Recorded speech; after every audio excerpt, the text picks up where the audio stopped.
सामाजिक, शैक्षणिक, वैद्यकीय, व्यावसायिक क्षेत्रात विविध उपक्रम रोटरीमार्फत सुरू आहेत. संस्थेच्या वास्तूमध्ये फिजिओथेरपी स्वतंत्रपणे सुरू आहे. त्याचबरोबर इतर अनेक सामाजिक उपक्रम नियमितपणे असे सुरू आहेत. अशा या 3 संस्थांच्या संयुक्त विद्यमानं व मुख्य प्रायोजक मी तुळजाराम सराफ यांच्या संयुक्त विद्यमानं आजची व्याख्यानमाला या ठिकाणी संपन्न होत आहे. व्याख्याते डॉक्टर भावेश भाटिया यांचा परिचय करून देण्यासाठी मी तुळजाराम सराफचे श्री अतुल शहा यांना विनंती करतो की त्यांनी या ठिकाणी परिचय करून द्यावा.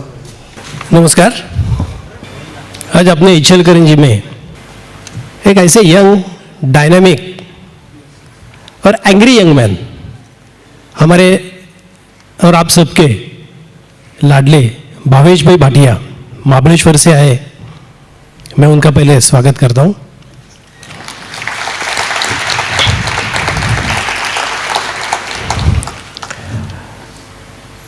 मैं आज थोड़ा बात हिंदी में करूँगा क्योंकि भावेश जी को हिंदी बहुत अच्छी लगती है. हिंदी बोलते वक्त कुछ एक आधा शब्द इधर उधर हुआ तो प्लीज समझ के लीजिए. भावेश भाई के बारे में परिचय करने के लिए मुझे बोला है, लेकिन उनका जो बायोडाटा है वो इतना आसान नहीं है आपको बोलना और पढ़ना भी, क्योंकि angry young man Amitabh Bachchan आपके सामने आएंगे, लेकिन आज के बाद आपको एंग्री यंग मैन जब ये शब्द आप सुनेंगे तो हमारे भावेश भाई आपके सामने आएंगे. क्योंकि भावेश भाई क्या है ये तो मैं अभी 5 मिनट में बोल दूंगा, लेकिन उन्होंने क्या किया है और वो जब सब बोलेंगे आपके आंखों से जरूर आंसू आएंगे. उनके बारे में थोड़ा मैं बोलता हूं. भावेश भाई भाटिया का संक्षिप्त एकदम शॉर्ट बायोडाटा है. 1-2 मिनट ज़्यादा लगेगा, लेकिन आपको ये पढ़ के सुनाना ही है,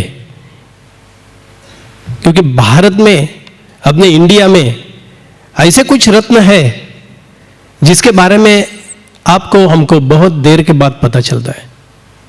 और लेकिन जब पता चलता है ना तो आप इतने इम्प्रेस हो जाते हैं, मोटिवेट हो जाते हैं. ये हस्ती जो आप आज हमारे बीच में बैठे हैं बहुत अलग किस्म की हस्ती है. इन्होंने क्या किया है और क्या कर रहे हैं ये तो मैं आपको पढ़ के तो 2 मिनट में सुनाऊंगा, लेकिन उनकी जो एक जीवन चरित्र है, उनकी जो गाथा है, वो जब उनके मुंह से हम सुनेंगे बहुत ही इम्प्रेस हो जाएंगे आप. ये मैं आपको 100% बोलता हूँ. भावेश भाई चंदू भाई भाटिया 100% दृष्टबाधित है, आंखों को नहीं दिखता है उनको. लेकिन अभी आगे मैं बोल रहा हूं, लेकिन मेरे भी आंखों में पानी आने वाला है, आप भी थोड़ा समझ के लीजिए. इन्हें सम्मानित पद्म विभूषण और पूर्व इसरो के जो अध्यक्ष है डॉक्टर कस्तूरी रंगन के हाथों रानी चन्नम्मा विद्यालय बेलगांव कर्नाटक से सामाजिक उद्यमिता में डॉक्टरेट सहित विभिन्न विद्यालयों द्वारा 8 डॉक्टरेट की उपाधि से सम्मानित किया गया है. आपकी तालियां ऐसी बजती रहनी चाहिए, क्योंकि मैं आगे जो पढ़ने वाला हूं आपकी तालियां नहीं रुकेगी, ये मुझे मालूम है. वह न केवल एक सफल उद्यमी है, बल्कि एक सफल खिलाड़ी है, एक ट्रेकर है, कवि है और एक बहुत अच्छे शायर भी है, क्योंकि अभी उनके शायरी भी हम सुनने वाले हैं. वर्तमान में 14 राज्यों में इन 14 जो हमारे राज्य है वहां के 71 विनिमय इकाइयों में 9,500 से अधिक दृष्टिबाधित जो लोग हैं, दिव्यांग व्यक्ति है, उनको उन्होंने रोजगार दिया है. It's a not joke. Industry तो हर कोई खड़ा करता है, लेकिन इनकी इंडस्ट्री कुछ अलग ही है. आप और हमारे सबके दिमाग के बाजू की और आपके और हमारे दिमाग की एक कौन से भी कॉर्नर में ये आपको ध्यान में भी नहीं आएगा कि ये क्या करते हैं। इन्हें भारत सरकार के सामाजिक न्याय और अधिकारिता मंत्रालय से 3 बार प्रतिष्ठित राष्ट्रपति राष्ट्रीय पुरस्कार मिला है। 2014, 2016 और 2019 सहित 3 अंतर्राष्ट्रीय पुरस्कार और 18 राष्ट्रीय पुरस्कार, 18 राष्ट्रीय पुरस्कार है। लास्ट ईयर 2023 में भारतीय उद्योग रत्न भी उनको पुरस्कार मिला है। पूर्व मुख्यमंत्री श्री देवेंद्र जी फडणवीस सर, उनके हाथों महाराष्ट्र सरकार से दिव्यांग भूषण उद्योजकता पुरस्कार प्राप्त हुआ है 2016 में। उन्होंने 5000 से ज्यादा शायरियां लिखी है। सोचिए, 5000 शायरियां लिखी है उन्होंने। उनकी जो आत्मकथा है रुक जाना नहीं, अर्थात कभी न रुके, के लेखक जो 3 दिसंबर 2018 विश्व दिव्यांजन दिवस होता है को माननीय प्रधानमंत्री श्री नरेंद्र जी मोदी साहब के हाथों प्रकाशित हुई थी। नरेंद्र जी मोदी और रुक जाना नहीं पुस्तक की प्रस्तावना प्रसिद्ध सामाजिक कार्यकर्ता श्रीमती नीताजी मुकेश जी अंबानी द्वारा लिखी गई है। देखिए क्या नीताजी ने इनकी बुक लिखी है। मराठी भाषा में पुस्तक का प्रकाशन महाराष्ट्र के राज्यपाल आदरणीय भगत सिंह जी कोश्यारी साहब, उन्होंने मुंबई राजभवन में किया है और बेस्ट सेलर होने के कारण उन्हें ज्ञानदीप पुरस्कार 2023 में भी मिला है। बस यही रुके नहीं है वो, उनकी कन्नड़ा जीवन की 2 बार साहित्य अकादमी विजेता और कर्नाटक साहित्य की प्रसिद्ध लेखिका श्रीमती नेमीचंद्र मैडम, उनके द्वारा कन्नड़ा भी उन्होंने बुक लिखी है। डॉक्टर भाटिया साहब को शॉटपुट, डिस्क्स और भाला फेंक स्पर्धों के लिए इसमें लिखा है 117, लेकिन जनवरी में मैं भावेश भाई को मिलने के लिए गया था। उस टाइम उन्होंने बोला था, भावेश भाई 119, राइट? यस, करंट 119 पैरालंपिक पदक प्राप्त हुए। क्या हस्ती है देखिए।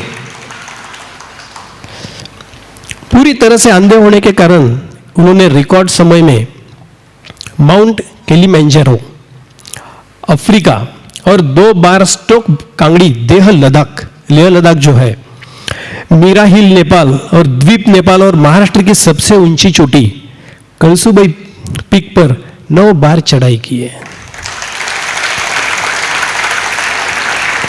अपने इचलकरंजी के बाजू में बहुत आप और हम लोग ट्रेकिंग के लिए जाते हैं।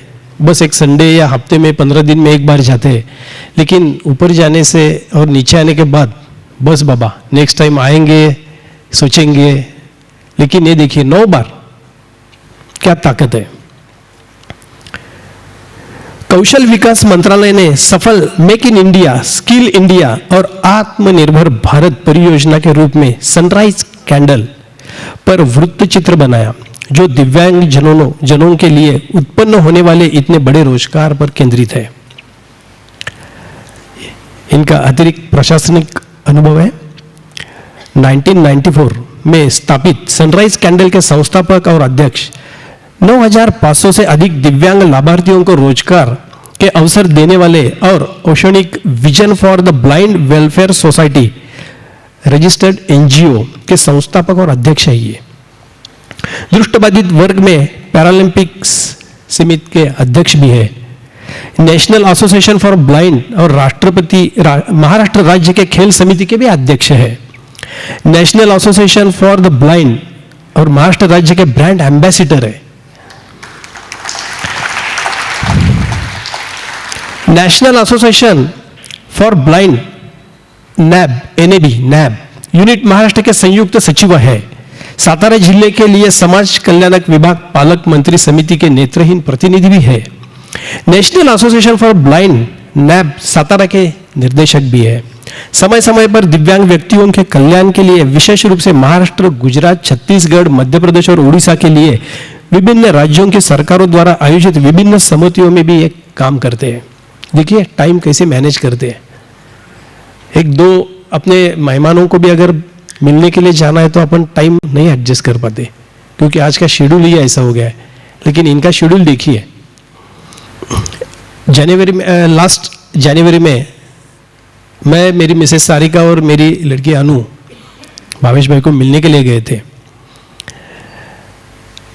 बस 1 घंटा 1.5 घंटा उनके साथ इतनी अच्छी बात हुई। उनका जो एक्सपीरियंस है वो खुद ही बोलेंगे, लेकिन मुझे वहाँ पे कौन मिला होगा, क्योंकि ये जो हमारे बीच जो हस्ती बैठी है ना, वो सामान्य नहीं है। यंग, डायनामिक और बहुत ही अलग किस्म की है। भावेश भाई, मैं आया था तब बंबई से जीएसटी कमिश्नर सर आए थे, एम आई राइट? खुश होके आए थे भावेश भाई को मिलने के लिए। जीएसटी के पूरा महाराष्ट्र, गोवा और कर्नाटक जिनके हाथ में है, वो कमिश्नर सर, उनकी मिसेस और उनकी लड़की भावेश भाई को मिलने के लिए गए थे। बस वहां पे भावेश भाई ने मेरी उनकी मुलाकात कर दी। देखिए क्या हस्ती है ये। वो लोग महाराष्ट्र, देखिए महाराष्ट्र में महाबलेश्वर साल में 1 बार 2 बार कभी कभी जाना होता है ये सबका, या हिल स्टेशन है इसके लिए घूमने के लिए जाते हैं। लेकिन भावेश भाई ने क्या किया है वो आप पक्का जाइए देखने के लिए, पक्का पक्का जाइए। भले महाबलेश्वर नहीं जाइए, लेकिन एक दिन टाइम निकाल के फैमिली को, अपने फ्रेंड्स को लेके भावेश भाई ने क्या किया है, प्लीज देखने के लिए जाइए। डॉक्टर भावेश भाटिया सर एक प्रसिद्ध, प्रेरणादायक, मोटिवेशनल स्पीकर है, जिसका आपको आज अनुभव तो होने ही वाला है। जिन्होंने Google, Microsoft, Infosys, IIT Bombay, IIT Delhi, Symbiosis university, K J Somaiya, NMISS, PSU जैसे शैक्षणिक संस्थानों ने, जैसे प्रसिद्ध कारपोरेटर्स में 5000 से अधिक मोटिवेशनल स्पीच दिए। 5000 प्लस। हिंदुस्तान एरोनॉटिकल लिमिटेड, उड़ीसा और Bangalore, power grid corporation, Gurgaon, success Gyan जैसे प्रसिद्ध मंच, national achievers conference, Brahma Kumaris mission, mount Abu और विभिन्न अंतरराष्ट्रीय वार्ताएं जैसे आयन के टॉक्स, जोक्स talks, Swayam talks, Rediff, your story, BNI, Saturday club और विशेष रूप से रोटरी क्लब और लायंस क्लब, इनके लिए और इनके सम्मेलनों में भी ये शामिल होते हैं। डॉक्टर भावेश भाई भाटिया की जीवन यात्रा को केंद्र सरकार के कौशल विकास मंत्रालय द्वारा बनाई गई विभिन्न वृत्त चित्रों और साक्षात्कार जैसे प्रसिद्ध टीवी धारावाहिक सत्यमेव जयते, जिंदगी का सफर, हुनरबाज, जरा हटके आदि में भी शामिल किया गया है। मैं भी रुक रहा हूं क्योंकि भावेश भाई को तो सुनना ही है। भावेश भाई भाटिया के सुनने के लिए आप सब इच्छुक है, मैं भी हूं। एक उनका परिचय तो मैंने आपको कर दिया है, लेकिन वो क्या है अभी आप और हम देख लेंगे। धन्यवाद साहब, आप तो बड़े भाई की जगह पे हो। आपने सभी मान्यवरों के साथ मेरी पहचान कराई, उसके लिए हृदय की गहराइयों से थैंक यू करता हूं। और खास तौर पर आज श्री दगड़ूलाल मर्दा फाउंडेशन, मनोरंजन मंडल और उसके साथ साथ में रोटरी क्लब इचरकलंजी सेंटर, आपका मैं कोटि कोटि धन्यवाद करता हूं कि आपके एफर्ट से, आपके नेतृत्व में मैं आज आप सब मान्यवरों से यहां पे मिल पाया। अतुल भाई साहब, आपने एंग्री यंग मैन मान्यवर अमिताभ बच्चन जी से कुछ कंपेयर किया, लेकिन वो बहुत ऊंचाइयों पे हैं। लेकिन एक बात जरूर है, वो बिग भी है और मैं सिर्फ डबल बी हूं।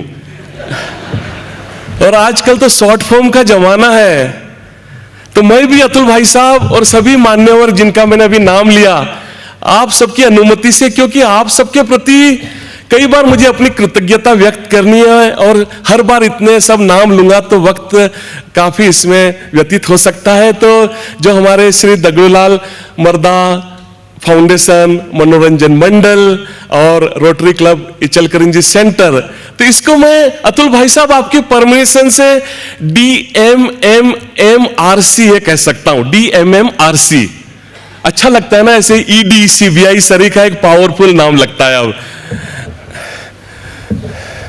और खरे अर्थ में सुनील भाई 28 साल पहले महाबलेश्वर की फुटपाथ पे उस खुली गटर के बाजू में जो मेरी हैंड कार्ड लगती थी, तब आप सुनील भाई सारडा, यहाँ पे मेरे बड़े भाई की जगह पे सुरेश भाई बियानी साहब, पूरा बियानी परिवार आया हुआ है, ओम प्रकाश चांडक जी उनका पूरा परिवार है, और आप सब उन दिनों मुझे वहां जुड़े थे। हमारे श्रीनिवास बहेती भाई साहब भी थे, और आपने उस छोटे से प्रोजेक्ट को हाथों हाथ लिया, और आप सबका सपोर्ट ही रहा कि आज आप सबके सामने मैं यहाँ पे उपस्थित हूँ। और खरे अर्थ में आप सबकी उपस्थिति में बिकू सेठ भाई साहब, श्याम सुंदर सर, आप सबके यहाँ पे उपस्थिति में जो एक जबरदस्त ऊर्जा, जो जबरदस्त एनर्जी मैं इस पूरे माहौल में महसूस कर रहा हूं, इसके लिए शुरुआत में इतना जरूर कहना चाहूंगा कि धुओं की तरह पर्वतों से उड़ते हैं अतुल भाई साहब, कि धुओं की तरह पर्वतों से उड़ते हैं,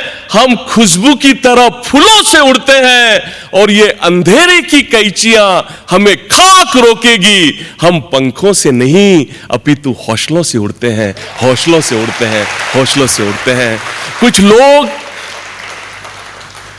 भिखू सेठ जी, कुछ लोग समाज में धर्म का काम शुरू करते हैं, बड़ी वाहवाही होती है, बड़ी मीडिया कवरेज मिलती है, बड़ी तालियां मिलती है, कुछ अवार्ड भी मिल जाते हैं, लेकिन समाज में कुछ चुनिंदा लोग ऐसे हैं जो धर्म का काम नहीं करते, अपितु इसके बिल्कुल विपरीत वो अपने काम को ही अपना धर्म बना लेते हैं, और इन विलक्षण, ये बड़े अलग लोगों में हमारा DMMRC सबसे सर्वोच्च स्थान पे है।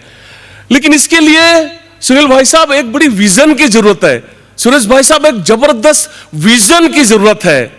वो मार्क ट्वेन जो अमेरिका के बहुत प्रसिद्ध लेखक हुए, वो हर बार कहते थे कि इंसान 2 बार पैदा होता है, एक बार तब जब उसका बायोलॉजिकल जन्म होता है, और दूसरा जब उसको अपना विजन मिल जाता है। दिखता नहीं दिखता इससे कोई फर्क नहीं पड़ता, फर्क पड़ता है विजन से। मेरे हिसाब से तो बिना विजन की जिंदगी मतलब बिना फ्यूल की कार की तरह है, इसका कोई मतलब नहीं है।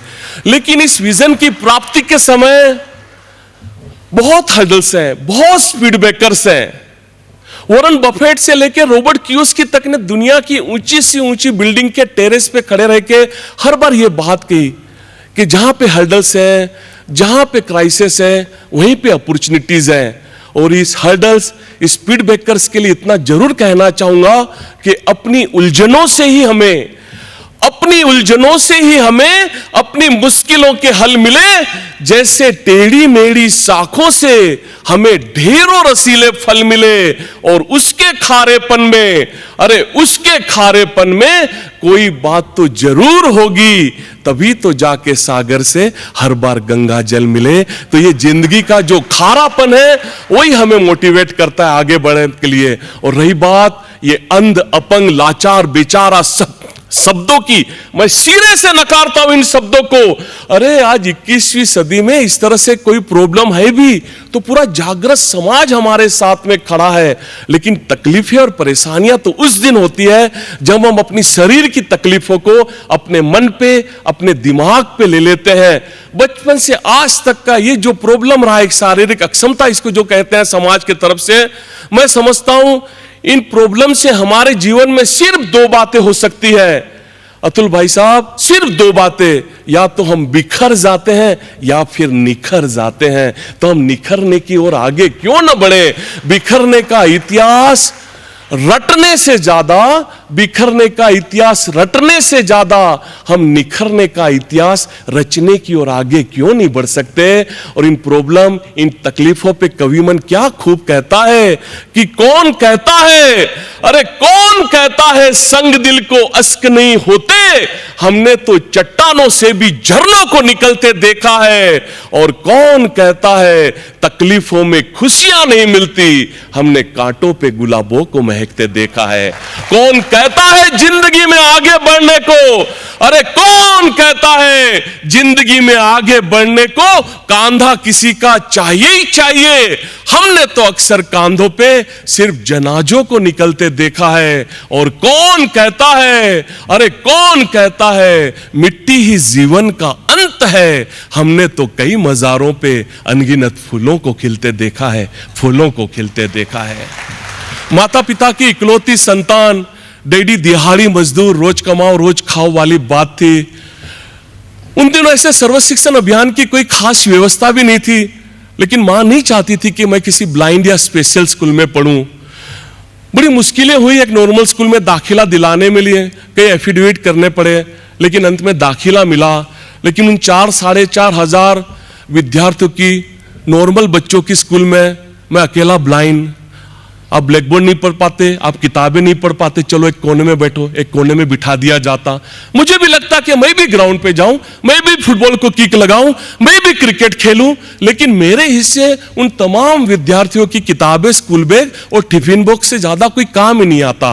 उनको पता था मैं कहीं जाऊंगा नहीं, वो सब चीजें संभालने के लिए मुझे दे देते, वे खेलते। लेकिन ये कोने में बैठे बैठे ओम प्रकाश जी, जो ये ऊर्जा बच गई ना, वो छोटे से 10 बाय 10 की खोली में, उस भाड़े के कमरे में किसी क्रिएटिविटी के रूप में बाहर आना शुरू हुई। कहीं से गिल्ली मिट्टी लाना, उस क्ले में से अलग अलग शेप देने की कोशिश करना, जो राइस पिरोसा जाता उसको छुपा के रख देता, फिर कहीं कांच लाना, उसको चूरा करना, खलबत्ते में मांझा बनाने की कोशिश करना, बड़े बड़े बांबू लाना, मां नहीं होती घर पे तब छुरी कैंची ढूंढकर पतंग की बड़ी बड़ी कमाने बनाना, पूरा घर मेसअप हो जाता, बड़ी परेशानी में हो जाती, बहुत पनिशमेंट भी मिलती। लेकिन होता कि जो समाज, जो सोसाइटी मुझे साइड पे बिठा देती है, बस उसके सामने मैं अपने आप को प्रूव कर सकूं। 4th स्टैंडर्ड तक का जो क्राफ्ट का सब्जेक्ट था, वही शायद मेरा सबसे पसंदीदा सब्जेक्ट था। दुनिया भर की चीजें बनाकर मैं स्कूल में लेके जाता, मेरे क्लास टीचर पूरे स्कूल में मेरे उस प्रोडक्ट के साथ मुझे घुमाते, बड़ी शाबाशी मिलती, लगता यही ठीक है मेरे लिए। लेकिन 12-13 साल की उम्र में लड़ाई बहुत होती स्कूल में, क्योंकि और जो विद्यार्थी थे वो ब्लाइंड अंधा अंधा करके चिढ़ाते, उनको क्या मालूम ऐसा कहना चाहिए नहीं कहना चाहिए, वो कहते और लड़ाइयां होती। यूनिफॉर्म फाड़ के घर जाना, किताबें कोने में फेंक के रोने की शुरुआत कि बहुत हो गया, कल से स्कूल नहीं जाऊंगा। अनीता बहन, राधा बहन, उन दिनों माँ जो मेरी सबसे बेस्ट फ्रेंड थी, जब भी मैं रोने की शुरुआत करता घर जाके, वो मेरे सर पर हाथ फेर कर एक ही बात कहती कि भावेश, तू दुनिया को नहीं देख सकता, इसका मतलब ये नहीं कि यहां तकिए में मुंह डाल के रो। अरे घर से बाहर निकल और कुछ ऐसा करने की कोशिश कर, कुछ हट के करने की कोशिश कर कि जिस दुनिया को तू नहीं देख सकता, एटलीस्ट वो दुनिया तेरी तरफ देखने की शुरुआत करे। अब बात निकली है मित्रों, बात निकली है तो कुछ रिसर्च वाली बात भी बता दूं, शायद आने वाले दिनों में आपको बहुत काम आ जाए। वैसे तो 45 सालों से ये व्याख्यान माला चल रही है, दुनिया भर से बुद्धिजीवी लोगों ने अपनी बातें यहां रखी। परसों मेरे गुरु डॉक्टर तात्याराम लाहने जी यहां पे थे, कल दामले साहब आयुर्वेद के मास्टर, कल आने वाले दिन में हमारी बहन आने वाली जो पत्रकार बहन है, वो कितना नॉलेज लोगों के पास है, कितना नॉलेज है। लेकिन बातें आगे बढ़ाऊं उसके पहले कुछ रिसर्च वाली बात मैं जरूर आपको कहना चाहता हूं कि जब मां सर पर हाथ फैलती है ना, तो बाल यूं बड़े बड़े हो जाते हैं, लेकिन इसके विपरीत जब बीबी सर पर हाथ फेरती है, मेरी हालत देख रहे हो क्या हो रही है जे। कुछ गर्लफ्रेंड वाले भी रिसर्च है मेरे पास में, कभी अकेले में मैं जरूर बताऊंगा आपको। मां के आशीर्वाद ही थे श्याम सुंदर भाई साहब की 16 साल की उम्र में आफ्टर 10th, अक्सर कॉलेज चालू होने को वक्त होता है, 10वीं के रिजल्ट, फिर कॉलेज शुरू होना, तो उसका सदुपयोग करते हुए कुछ अलग करने के चक्कर में with my one sighted friend, जिसको एक ही पैर था लेकिन उसको दिखता था, हमने गोंदिया महाराष्ट्र में, उन दिनों मैं माता पिता के साथ रहता था, तब तो गोंदिया एक छोटा सा गांव भर था, एक तहसील थी छोटी सी, हमने एक टेंडम साइकिल बनाई, 2 पेडल वाली साइकिल। उसका काम था हैंडल और ब्रेक संभालना और पीछे बैठ के मैं पेडलिंग करता, और इस तरह से गोंदिया महाराष्ट्र से नेपाल, काठमांडू और वापस गोंदिया हमने 6000 किलोमीटर की साइकिल टूर की 45 दिनों में, जिसको लिम्का बुक के साथ और कई रिकॉर्ड बुक में दर्जा दिया गया। दुनिया के काफी ऊंच नीच उस 45 दिनों की साइकिल टूर ने सिखाए। लेकिन ये तकलीफ, परेशानी, ये जो शब्द है ना, कभी अकेले नहीं चलते, पूरे परिवार के साथ में चलते हैं। और कनक भाई साहब, मेरे साथ भी यही हुआ। एक हाथ में एमए इकोनॉमिक्स और एमए साइकोलॉजी की फर्स्ट क्लास की 2-2 डिग्रियां थी, लेकिन उन दिनों मां नहीं थी। मुंबई टाटा हॉस्पिटल में 4 स्टेज ब्लड कैंसर से मां का निधन हो चुका था। 50-50 हजार के फ्लूडेरा 50 mg के इंजेक्शन, जो फार्मास्यूटिकल्स या मेडिकल फील्ड से वो समझ सकते हैं ज़्यादा अच्छी तरह से, यूएस से मंगवाए जाते थे। जर्मन रेमेडीज मेरे लिए वो इंजेक्शन मंगवा देती थी। जो घर था, जो मेरे सुनहरे भविष्य के लिए बूंद बूंद करके माता पिता ने कुछ जमीन, कुछ घर छोड़ा था, बस उन दिनों एक ही मकसद था कि अपने आप को बेचना पड़े लेकिन माँ को बचाना है। माँ को तो नहीं बचा सके, लेकिन मैं और डैडी बिल्कुल फुटपाथ पे थे। दोस्तों, रिश्तेदारों ने तो पहले ही अपने दरवाजे बंद कर रखे थे कि जब भी मिलता है पैसे मांगता है। इन सब परेशानियों के चलते डैडी जिंदगी भर के लिए स्किज़ोफ्रेनिया के मरीज हो चुके थे, उनको संभालना था। बचपन से क्रिएटिविटी की चाह थी। 14-15 साल की उम्र में कुछ फैंसी कैंडल्स छूने को मिली थी, लगता था यही मेरे लिए ठीक है। आगे चलकर कोई नौकरी न ढूंढते हुए मैंने Mumbai national association for the blind के एक पुनर्वसन केंद्र में एक प्लेन कैंडल की ट्रेनिंग ली, साथ में कुछ मसाज की भी ट्रेनिंग दी गई। ये सब सर्टिफिकेट लेकर मैं मेरे होम टाउन महाबलेश्वर में वापस आया। मुझे तो 5000 रुपये चाहिए थे मेरी इस प्रोजेक्ट को शुरू करने के लिए, कैंडल इंडस्ट्री को, लेकिन बैंकों के पास वे भी नहीं थे। वैसे आप सब जानती हैं कि बैंकें उन्हीं को कर्जा देती है जिसको खरे अर्थ में उसकी आवश्यकता नहीं होती, और मेरे साथ भी यही हुआ।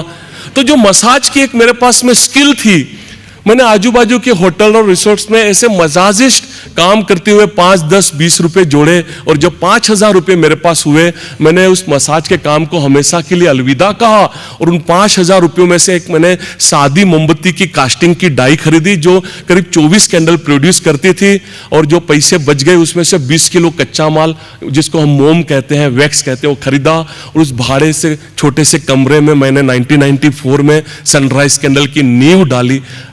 लेकिन जब तक हमारी चीजें हम बेचे नहीं बनाई हुई, साइकिल आगे कैसे बढ़े, रोलिंग कैसे हो।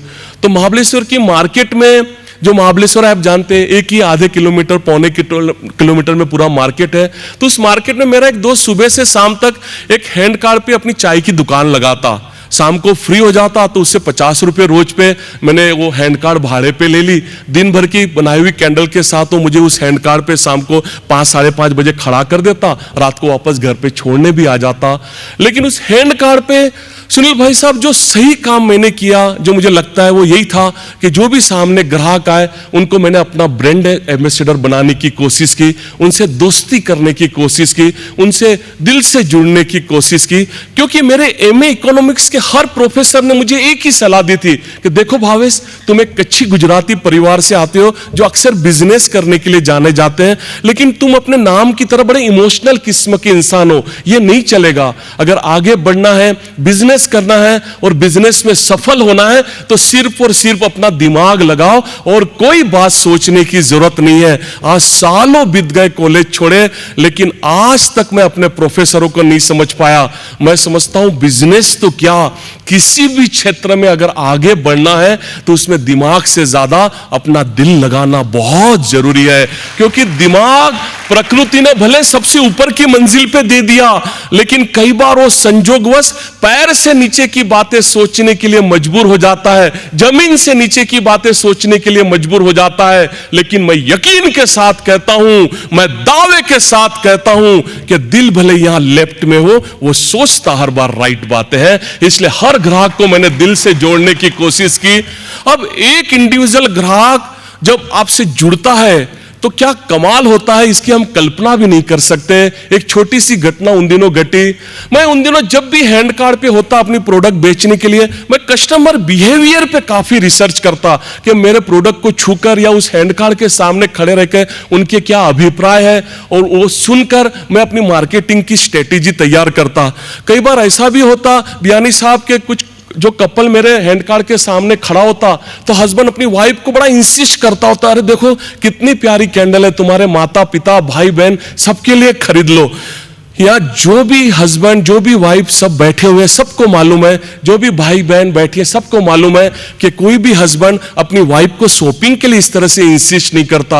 अरे मार्केट में साथ में भी जा रहे होंगे और हस्बैंड ने दूर कहीं साड़ी की दुकान देख ली तो वाइफ को बातों में उलझाकर कब वो डेंजर जोन पार कर लिया जाए उसकी फिरात में रहता है। लेकिन इसके बिल्कुल विपरीत उस हैंड कार्ड पे इसके बिल्कुल विपरीत होता, बिल्कुल अपोजिट। हस्बैंड इंसिस्ट करता अपनी वाइफ को कि जो चाहिए ले लो, और साथ में उसकी वाइफ के हाथों से वो जो ढेरों बैंगल्स की चूड़ियों की आवाज आती होती ना, तो मेरे कस्टमर बिहेवियर के रिसर्च मुझे बता देते कि सामने खड़ा बंदा नया नया शहीद हुआ लगता है, उसको अभी शादीशुदा जिंदगी का कोई खास अनुभव नहीं है।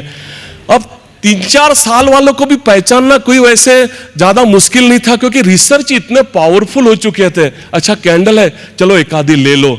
अब 14-15 साल वाले आते सुनील भाई साहब, उनको तो यूं पहचान लेता, अरे अपने यहाँ इचलकरंजी में सब कुछ मिलता है, कहो यहाँ से वजन उठा के जाए। और 30-35 साल वाले इकट्ठा ही कहाँ आते, पहले हस्बैंड आता तो कहाँ दूर 30-35 मीटर दूर से वाइफ बेचारी धीरे धीरे आवाज लगाती। और मुझे तीसरी चौथी कैटेगरी के जो कस्टमर थे उनको कैंडल बेचने में बड़ा मजा आता, एक थ्रिल मिलता, एक एडवेंचर मिलता। जब तक उनको 800-1000 रुपए की कैंडल बेच न दूं मुझे चैन नहीं पड़ता।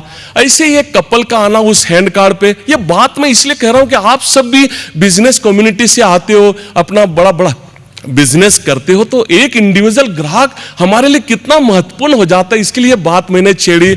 उस कपल का आना, वही इंसिस्ट करना अपनी वाइफ को शॉपिंग के लिए, वही चूड़ियों की आवाज, मुझसे रहा नहीं गया। पूछने पे पता चला कि एक हफ्ते भर 10 दिन पहले उनकी शादी संपन्न हुई है। पता नहीं क्या दिल में बात आई, उस हैंड कार्ड पे जो पहली कैंडल हाथ में लगी, शायद 60 रुपए वाला एक फ्लोटिंग फ्लावर था, पानी में तैरने वाली कैंडल। मैंने झट से उनको वेडिंग गिफ्ट देनी चाहिए, थोड़े हेजिटेट भी हुए। मेरी गिफ्ट तो उन्होंने रखी, लेकिन जो 1000-1500 की कैंडल खरीदी उसके दाम चुका है।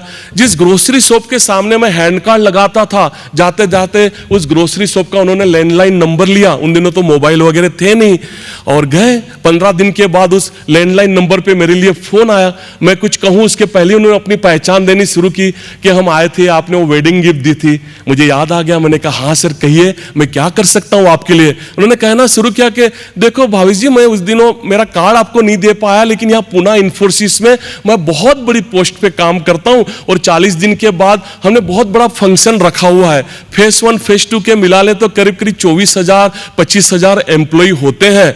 आप ला सको इतनी कैंडल लेके आओ, 3 दिन का एग्जीबिशन है, आपके रहने खाने की सब व्यवस्थाएं हमने कंपनी के गेस्ट हाउस में कर रखी है, बस आप ला सको इतनी कैंडल लेके आइए। 50-60 डिजाइन उन दिनों में ये खुशबू वाली फैंसी कैंडल बना लिया करता था। मैंने मार्केट जाना बंद किया और दिन रात मैंने वो कैंडल बनानी शुरू की, और तय दिन जो भी कैंडल तैयार हुई, जो पहले का स्टॉक था, 2 गाड़ियों में भरकर कुछ दोस्तों को मैंने वॉलंटियर के तौर पे लिया। हम पहुंच गए पुणे इन्फोसिस में। जैसे उन्होंने वादा किया था, हमारी रहने खाने की सब व्यवस्था उन्होंने करके रखी थी, लेकिन एक बहुत प्यारा काम उन्होंने किया था कि हर एक एम्प्लॉय को उन्होंने मेल करके मेरे प्रोजेक्ट के बारे में बता रखा था कि किसी और स्टॉल पे जाओ मत जाओ, उस कैंडल के स्टॉल पे आपने जाना ही जाना है। और उनकी इस नेटवर्किंग का यह फायदा हुआ कि 3rd डे लास्ट डे, अभी तो 3रा दिन शुरू ही होना था हमारा एग्जीबिशन का, और कैंडल सब खत्म हो रहे थे। कुछ कैंडल हमने बचा के रख दी थी, दिखा दिखा के हम ऑर्डर बुक कर रहे थे, और महाबलेश्वर जाके आपको भेज देंगे। कंपनी ने आने वाले त्योहारों के लिए बहुत काम दिया, और मित्रों उस 60 रुपए वाले फ्लावर ने ये कमाल किया जो कभी मैंने उनको एक वेडिंग गिफ्ट के तौर पर दिया था। जब हम इन्फोसिस से वापस लौटे, 19 लाख रुपए का बिजनेस लेके लौटे दोस्तों। तो एक इंडिविजुअल ग्राहक हमको किन ऊंचाइयों तक लेके जा सकता है, हम उसकी कल्पना भी नहीं कर सकते। अभी शुरुआत में मैंने कहा कि उन्हीं दिनों हैंड कार्ड पे मान्यवर सुनील सारडा जी, जी बियानी जी, अनीता बहन बियानी जी, राधा बहन चांडक जी, ओम प्रकाश जी चांडक जी, आप सब एज ए टूरिस्ट आए हुए थे और आपने इस पूरे प्रोजेक्ट को हाथों हाथ लिया। मुझे याद है जब महाबलेश्वर में पहला हम हमारे ब्लाइंड मित्रों का हॉस्टल बांध रहे थे, श्याम सुगर भाई साहब, भिक्खू सेठ जी, तब मर्दा फाउंडेशन के तरफ से तो सपोर्ट मिला ही मिला, लेकिन इचलकरंजी जी ने भी हाथों हाथ लिया और पलक झपकते वो पूरा हॉस्टल प्रोजेक्ट खड़ा हो गया। 100 से ज्यादा मेरे ब्लाइंड मित्र जो कहीं सिग्नल पे, रेलवे स्टेशन पे हाथ फैलाए थे, वो बहुत अच्छी जिंदगी वहां पे बसर कर रहे हैं। ये सब आपको श्रेय जाता है। सुनील भाई साहब तो यहां तक नहीं रुके, उसके बाद तो उन्होंने रोटरी 3170 के माध्यम से पूरी दुनिया से जोड़ने की कोशिश की। गए साल ही 13 जनवरी 2023 को संजय गोड़ावट जी के साथ, जो उनका BID ग्रुप है, business and industry development forum, तो संजय गोड़ावट यूनिवर्सिटी में बहुत प्यारा एक सेशन वहां पे सुनील सारडा जी ने रखवाया था। बेलगावी मेरियट होटल में 3170 की डिस्ट्रिक्ट कॉन्फ्रेंस थी, रोटरी 3170 की, तो मुझे वहां पे एज ए की स्पीकर बुलाया था और इस तरह से सुनील भाई साहब ने पूरे वर्ल्ड से मुझे जोड़ने की शुरू की। यहाँ मान्यवर अनीता बहन जी, मान्यवर राधा बहन जी, ममता बहन जी, सारिका बहन जी, ये खून के रिश्ते नहीं, लेकिन मैं यकीन के साथ कह सकता हूं कि गए जन्म में आप बिल्कुल मेरी बड़ी बहन के जगह पे रहेंगे। तभी ये करुणा, तभी ये आत्मीयता, आज मेरे अनगिनत मेरे ब्लाइंड मित्रों को आपके तरफ से सपोर्ट मिला और वे सब अपने पैर पे खड़े हैं। बात आगे बढ़ाऊं, उन दिनों सभी के साथ ये पहचान बनाते हुए, दिल का रिश्ता बनाते हुए, एक घटना ऐसी घटी जिसने मेरा पूरा जीवन ही बदल के रख दिया। उन दिनों हैंड कार्ड पे मैं अकेला ही काम करता था और एक शाम बड़ी रुबाबदार आवाज आई, कहां से लाते हो? ये सुनकर थोड़ी परेशानी भी हुई। सामने जो मैडम खड़े थे उनको कन्विंस करने में मुझे 15-20 मिनट लग गए कि मैं खुद मैन्युफैक्चरिंग करता हूं, कुछ ट्रेडिंग वगैरह नहीं करता, मैं खुद बनाता हूं। जब बात समझ में आई तो कुछ 2200 की कैंडल उन्होंने खरीदी, जाते जाते एक मुफ्त की सलाह दे दी कि कोई मददनीश क्यों नहीं रख लेते। अब बड़ी मुश्किल से तो मेरे और मेरे डैडी का गुजारा होता है, मददनीश का पगार कहां से निकालूं? मैंने उनको समझाने की कोशिश की। देखो मैं तो बचपन से आती हूं महाबलेश्वर, उन्होंने कहना शुरू किया, सब कुछ तो गुमा हुआ है। पूरा 2 महीना समर का हम बड़ा भरा पूरा परिवार यहाँ पास में एक बड़ा सा बंगलो लेके रहते हैं। शाम को मैं फ्री होती हूँ, आप चाहो तो मैं आ जाऊँ आपको हेल्प करने के लिए। अब टूरिस्ट सीजन अपनी सबाब पर थी और यहाँ पे फ्री में मददनीश मिल रहा था, कौन छोड़े। मैंने हामी भर दी और दूसरे दिन से उस मैडम ने रोज शाम को आके मुझे हेल्प करनी शुरू कर, कस्टमर के साथ मेरे प्रोजेक्ट के बारे में बात करना, कैश ट्रांजेक्शन, पैकेजिंग, तो बिजनेस को भी काफी मदद हो जाती थी। कितनी बार मैं उनको धन्यवाद देता, काफी अच्छी दोस्ती भी हो चुकी थी। जब भी कस्टमर नहीं होते हम एक दूसरे के बारे में जानने की कोशिश करते। मुंबई के काफी रिच, काफी संपन्न परिवार से होती, 8-8, 9-9 पेट्रोल पंप मुंबई में उसके चलते थे और ये भी था कि यहाँ फुटपाथ पे वो मुझे हेल्प भी कर रही थी। 18 दिन तो बड़े ठीक कटे, काफी अच्छी दोस्ती भी हो चुकी थी, लेकिन गड़बड़ 19वें दिन हो गई। शाम को शायद वीकडेज होने से टूरिस्ट भी कम थे और उसके तरफ से बात आई, भाभी जी एक बात कहनी है, लेकिन मेरी बात अच्छी न लगे तो सुनी अनसुनी कर देना, जरा भी नाराज होने की जरूरत नहीं। मुझे लगा आप कल परसों से वो मुंबई जाने वाले होंगे, मदद करने नहीं आ पा रहे, इसलिए इस तरह से भूमिका बांध रहे। मैंने कहा मैडम आप बेझिझक कहिए, मुझे कोई परेशानी नहीं, ऐसा नहीं मेरी बात अच्छी न लगे, मुझे प्रोमिस करो, तो जरा भी मन पे लेने की जरूरत नहीं है। मैंने कहा हाँ मैम कहिए तो क्या कहना चाहते हो। और कुछ क्षण के विलंब के बाद उसके तरफ से बात आई, भावेश शादी करोगे मुझसे? पीछे नगर पालिका की खुली गटर बह रही थी, मैं तो गिरते गिरते बचा। वैसे आप सबको बता दूं कि उन दिनों हैंडसम मैं बड़ा जबरदस्त हुआ करता था। मैंने अपने आप को संभलते हुए कहा कि घर में कुत्ता बिल्ली पाल लो, उससे भी प्यार मोहब्बत हो जाती है। मैं तो फिर भी एक जीता जागता इंसान हूं, लेकिन कहां आप, कहां मैं, कैसे ये मुमकिन है? ये कहां तक ये रिश्ता आगे बढ़ सकता है? और जो उसने बात कही, एक एक शब्द आज भी याद है कि भावेश मैंने बचपन से सिर्फ पैसा देखा। अक्सर लड़कियों के ब्याह बड़े घर में किए जाते हैं, बड़ा घर मतलब ज्यादा पैसा। मुझे जिंदगी में पैसों की सिवा कोई बात ही समझ में नहीं आई, लेकिन यहाँ 18 दिन काम करके अब मुझे मेरी जिंदगी का गोल, मेरी जिंदगी का विजन मिल चुका है। तुम्हारे पास एक बड़ा जबरदस्त आर्ट है, लेकिन तुम्हें एक सच्चे साथी, एक सच्चे सपोर्ट की जरूरत है। हम दोनों एक होते हैं और मिलकर ऐसे कई हमारे ब्लाइंड और दिव्यांग मित्र हैं जिनके लिए काम करने की जरूरत है। मैं ना नहीं कह सका, उस फुटपाथ पे ही हमने एग्रीमेंट कर ली।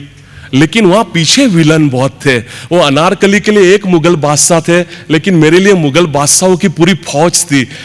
एक इकलौती लड़की, और वो कहती है कि मैंने किसी ब्लाइंड से, स्ट्रीट होकर से शादी करनी जिसका कोई भविष्य नहीं है। कैसे कोई ये बात मानता?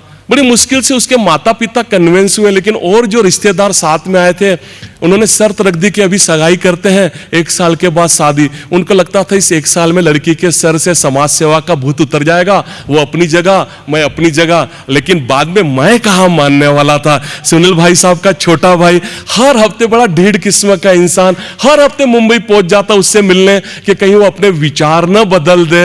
अब एक स्ट्रीट होकर पैसा कहाँ से निकाले? तो जो आजू बाजू के फेरी वाले थे उनसे उधार के पैसे लेके मुंबई जाना, और उन उधार के पैसों में स्टेट ट्रांसपोर्ट की बस में 8-9 घंटे के सफर में दिल की हर धड़कन से एक ही बात निकलती कि सांसों में वो मेरे समाया भी बहुत लगता है, सांसों में वो मेरे समाया भी बहुत लगता है, वो शख्स मुझे पराया भी बहुत लगता है। और तमन्ना यह है कि रोज उससे मिलने जाऊं, लेकिन क्या करूं, आने जाने में किराया भी बहुत लगता है। जाए यहाँ पे जितने बैचलर हैं, मैं तो विनंती करना चाहूंगा कि बस आप लोग रट्टा लगा लो, आने वाले दिनों में मेरी लाइनें आपको बहुत काम आने वाली है। हर हफ्ते होता कि उसके लिए कुछ गिफ्ट लेके जाऊं, फिर लगता मेरी छोटी सी गिफ्ट उसकी उस आलीशान फ्लैट में क्या दिखेगी, चलो कुछ फ्लावर ही ले लेते हैं। साल भर गया हर हफ्ते उससे मिलने, लेकिन मैं एक भी फ्लावर नहीं खरीद पाया, क्योंकि जब जब मैंने उसके लिए फ्लावर खरीदने की बात सोची, दिल की धड़कन ने एक ही बात कही कि वो इतनी हंसी है, वो इतनी हंसी है कि मेरी खुशी का क्या जवाब दूं, खूबसूरती के पन्नों से उसको क्या खिताब दूं। कोई फूल होता तो जरूर माली से मंगवा लेता, जो खुद एक गुलाब है उसको क्या गुलाब दूं, उसको क्या गुलाब। 1 साल पूरा हुआ और मैं नहीं चाहता था कि वो अपने घर से 1 रुपया भी लाए। मेरी इन भावनाओं की उसने बहुत कदर की, और महाबलेश्वर के स्कूल के क्लासरूम में दोस्तों को चाय शरबत पिला के हमने शादी संपन्न की। 3-4 दिन से वापस हमने उस फुटपाथ पे काम करना शुरू कर दिया। लेकिन एक गिल्ट, एक जिल्लत, एक शर्म बिल्कुल थी कि जिस मकसद के लिए हम जुड़े थे वो कहीं पूरा नहीं हो पा रहा था, क्योंकि हम हैंड कार्ड के अंदर की ओर खुददारी, स्वाभिमान की बड़ी बड़ी बातें करते हैं, और तभी सामने से लकड़ियां पटकते हुए हमारे और ब्लाइंड दृष्टिबाधित मित्र भिक्षा मांगते हुए निकल जाते हैं। उनको पता नहीं कैसे समझ में आ जाता कि महाबलेश्वर में बहुत टूरिस्ट आए हुए हैं, तो अलग अलग जिलों, अलग अलग राज्यों से ये मेरे दृष्टिबाधित मित्र भिक्षा मांगने आ जाते, और ये बड़ा दुखद होता। ऐसी एक 5 ब्लाइंड मित्र जब हमारे स्टॉल के सामने से निकले, मेरी वाइफ नीता, उसने स्टॉल पे बुलवाया, कुछ चाय वगैरह मंगवाई कि कुछ दोस्ती हो सके। काफी फोर्स करने पे पता चला कि दिन भर की इस भिक्षा से उनको 80-90 रुपए मिल ही जाते हैं। उन दिनों दूर दूर तक मेरी कोई हैसियत नहीं थी, लेकिन कहीं से शुरुआत तो करनी थी। मैंने उनको 300 रुपये रोज का देने का वादा किया कि ये काम बंद करो और मेरे साथ काम शुरू। उनको लगा कि कुछ हम उनको फंसा रहे हैं। हमने और भी उनको आश्वासन देने की कोशिश की कि आपके रहने खाने की भी सब व्यवस्था हम करेंगे, और विश्वास न हो तो 300 रुपये रोज के आप शाम हो और हमसे ले लिया करो। तब बात थोड़ी समझ में आई, और उन 5 ब्लाइंड मित्रों को लेके मैं और नीता उस छोटे से कमरे में पहुंचे। उस रात तो कैसे तो भी बीती, लेकिन कुछ भाड़े की व्यवस्था है हमने आजू बाजू के खेड़े गांवों में पहले देख रखी थी। तो महाबलेश्वर से एक 6 किलोमीटर पे एक 8 कमरों का भाड़े का वर्कशॉप हमने ले लिया, जिसमें 4 कमरे हमारे इन ब्लाइंड मित्रों के रहने के लिए और 4 कमरे मैन्युफैक्चरिंग के लिए। लेकिन ये ब्लाइंड मित्रों का नेटवर्क इतना जबरदस्त होता है कि 5 के 25 कब हो गए हमें भी पता नहीं चला। वो साल भर में 500 रुपए का वो रिचार्ज नहीं कराएगा मोबाइल में, लेकिन रोज सुबह उठकर वो कॉल सेंटर में फोन करके ये जरूर पूछेगा कि आज की नई स्कीम कौन सी आई है। और इसी नेटवर्किंग के चलते 25-27 लोग हो गए। अब रोज के 300 रुपये देना, उनका रहने खाने की व्यवस्था, वर्कशॉप का भाड़ा, कच्चा माल मंगवाना, और बेचने के लिए वो छोटी सी हैंड कार्ड थी। यहाँ कैंडल की थप्पियां लग जाती और हम वो कैंडल बेच नहीं पाते। ये तो बड़ी गड़बड़ वाली बात थी। और जो भी बचत थी बड़ी स्पीड से खत्म हो रही थी, क्योंकि रोज के पैसे देने होते थे। तब लगा कि ये समाज सेवा ज्यादा दिन नहीं चलेगी, आज नहीं तो कल इसको बंद करना पड़ेगा। और तब पहली बार बचपन से जो मैंने बड़े बुजुर्गों से कई बार ये बात सुनी थी, मुझे लगा कि वो सही कह रहे थे, यही वाली बात कि जितनी चद्दर है उतनी पैर पसारना सीखो। आपने सुना नहीं सुना, लेकिन मैंने बचपन से बहुत बार सुना। कहीं कुछ अलग करने की कोशिश की नहीं कि तुरंत एक हथौड़ा चल जाता कि अपनी मर्यादा में रहो, जितनी चद्दर है उतनी पैर पसारना सीखो। दिमाग में तो की कही हुई बात बार बार चल रही थी, लेकिन दिल की गहराई से कुछ और बात आ रही थी कि ये क्या बात हो गई, जितनी चद्दर है उतनी पैर पसारना सीखो। अरे उस निर्जीव चद्दर के लिए हम अपने सजीव पैर को क्यों तकलीफ दें? हमारे पैर जितने लंबे हैं उतनी बड़ी चद्दर बनाने की हम कोशिश क्यों नहीं कर सकते? और इन विचारों ने एक जबरदस्त ऊर्जा भर दी। उन्हीं दिनों सुनील भाई साहब, मैंने रेडियो पे डॉक्टर अब्दुल कलाम साहब की एक स्पीच सुनी थी और उसमें एक लाइन मुझे इतनी अच्छी लगी, उसको मैंने अपना गुरु मंत्र बनाया कि इंतजार करने वालों के हाथ में उतना ही आता है जितना कोशिश करने वाले छोड़ दिया करते हैं। इस लाइन से प्रेरणा लेकर बड़े बड़े इंफ्रास्ट्रक्चर, बड़ी बड़ी इमारतों की राह न देखते हुए एक लीन, एक माइक्रो प्रोजेक्ट पे काम करते हुए, जहां एक टेबल मिली हमने हमारा शोरूम खड़ा कर दिया, जहां एक कमरा मिला हमने हमारी मैन्युफैक्चरिंग शुरू कर दी। आजू बाजू के जिलों से होते हुए कई राज्यों में जो ब्लाइंड मित्र हमारे साथ जुड़ना चाहते थे, उनको सबको हमने पार्टनर बनाया। नीता नहीं चाहती थी कि कंपनी में कोई मालिक नौकर हो, इसलिए सनराइज कैंडल को डिजाइन ही इस तरह से किया गया कि जितना मैन्युफैक्चरिंग का काम था सब नंग पे डाला गया कि बनाओ उतना, आपका मार्केटिंग पूरा डिडक्शन पे डाला गया। इसलिए हर एक इंडिविजुअल अपने आप को एक पार्टनर, एक हॉनर की तरफ फील करता था, अपना 100% देना लगा। और इसका नतीजा ये हुआ कि जो कभी एक डिजाइन से मैंने शुरुआत की थी, आज सनराइज कैंडल 11,000 से ज्यादा कैंडल प्रोड्यूस करती है अलग अलग डिजाइन की। जो 20 किलो से शुरुआत हुई थी, गए साल सभी यूनिटों का टोटल कर दें तो 5,000 साढ़े 5,000 मेट्रिक टन से कच्चा माल ज्यादा हमको वैक्स लग गया पूरे साल भर में। पूरा यूरोप, मिडल ईस्ट और अफ्रीकन कंट्रीज में 70 से ज्यादा देशों में ये प्रोडक्ट एक्सपोर्ट होते हैं। लेकिन सबसे ज्यादा खुशी की बात है कि शिरडी, तिरुपति, ऊटी, कोडाई, मसूरी, नैनीताल, सबरीमाला मंदिर के दरवाजे तक जहां जहां भीड़ है, फुटफॉल है, टूरिज्म है, हर जगह हमारे रिटेल काउंटर है। जिन्होंने भाड़ा मांगा उनको भाड़ा दे दिया, बाकी जिन्होंने हमें एक सपोर्ट के तौर पर स्टॉल दिए उनको हमने धन्यवाद कहा, वो स्टॉल शुरू हो गए। और उसी एरिया के जो हमारे ब्लाइंड मित्र, उनको हमने मैन्युफैक्चरिंग का काम दिया। और इसके चलते आज 9,500 दृष्टिबाधित परिवार अपने पैर पे खड़े हैं। आज 25, 30, 15,000 से लेके 30, 40, 50,000 रुपया मंथली वे इनकम पा लेते हैं, जो घर उनको संभालने के लिए तैयार नहीं थे। अतुल भाई साहब आज काम करके पैसा भेजकर वे अपने घर संभालने लग गए। और हम ईश्वर खुदा को थैंक यू क्यों ना कहें कि उन्होंने 2 के बदले ये 10-10 आंखें बख्श दी। ठीक है ना, नहीं दिखता, लेकिन आज हमारी बनाई हुई कैंडल्स पूरे जहां को रोशन कर रही है। उससे ज्यादा खुशी की बात और क्या हो सकती है। लेकिन हम कैसे भूल सकते हैं कि कोई भी अपॉर्चुनिटी, संधि तक कभी आके हमारा दरवाजा नहीं खटखटाती, हमें खुद हमारी अपॉर्चुनिटी क्रिएट करनी पड़ती है। और ऐसा ही एक वाकया हुआ जब 2008 में हमें रिलायंस इंडस्ट्री के तरफ से एक अवार्ड घोषित हुआ। धीरूभाई अंबानी इंटरनेशनल स्कूल में मुंबई में बीकेसी में ये अवार्ड मान्यवर नीता अंबानी जी और मुकेश अंबानी जी के हाथों दिया गया। वे तो गए, लेकिन उनके वाइस प्रेसिडेंट सर ने हमें रोके रखा और फंक्शन के बाद मेकर चैम्बर 4 नरीमाइन पॉइंट में वे 9th फ्लोर पे अपनी केबिन में ले गए और मेरे हाथ में कवर देते हुए कहा कि ये अंबानी साहब चाहते थे कि ये कवर आप तक पहुंचे। मैंने कहा सर क्या है इसके अंदर? उन्होंने कहा इसमें 51 लाख का चेक है, हमारी अवार्ड कमेटी आके देख के गई थी कि किस भाड़े की व्यवस्था में आप काम करते हो, तो ये पैसे रखो, बड़ी सी फैक्ट्री डालो और पैसे चाहिए तो मांग लेना, रिलायंस आपके काम से बहुत खुश है। लेकिन उन दिनों माँ के संस्कार काम आ गए। मैंने कहा नहीं, मुझे पैसा नहीं देना चाहते हो तो काम दीजिए। इतनी बड़ी कंपनी, कितने सारे सिस्टर कंसर्न, कितने सारे गिफ्ट आर्टिकल्स आपको लगते हैं, तो आप हमारे प्रोडक्ट का उपयोग क्यों नहीं करते हैं? इसमें उजाला है, इसमें खुशबू है और पीछे अनगिनत हाथों को रोजगार जनरेट हो सकती है। ये बात उनको बहुत अच्छी लगी और 2008 से टिल टुडे रिलायंस की हर न्यू ईयर गिफ्ट बनाने का हमें मौका मिला।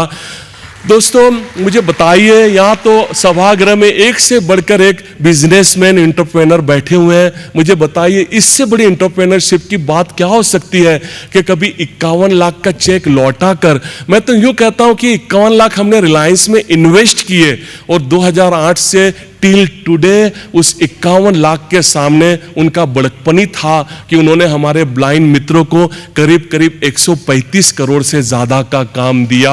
आज हजारों हाथों को उनका एक ऑर्डर आता है तो 16 से 17 हजार ब्लाइंड, ऑर्थोपेडिक और मूक बधिर मेरे मित्रों को रोजगार जनरेट हो जाती है 3 से 4 महीनों के लिए। 2 लाख, 2.5 लाख, 3 लाख पीस हर साल उनके लिए दिवाली गिफ्ट्स बनाई जाती है।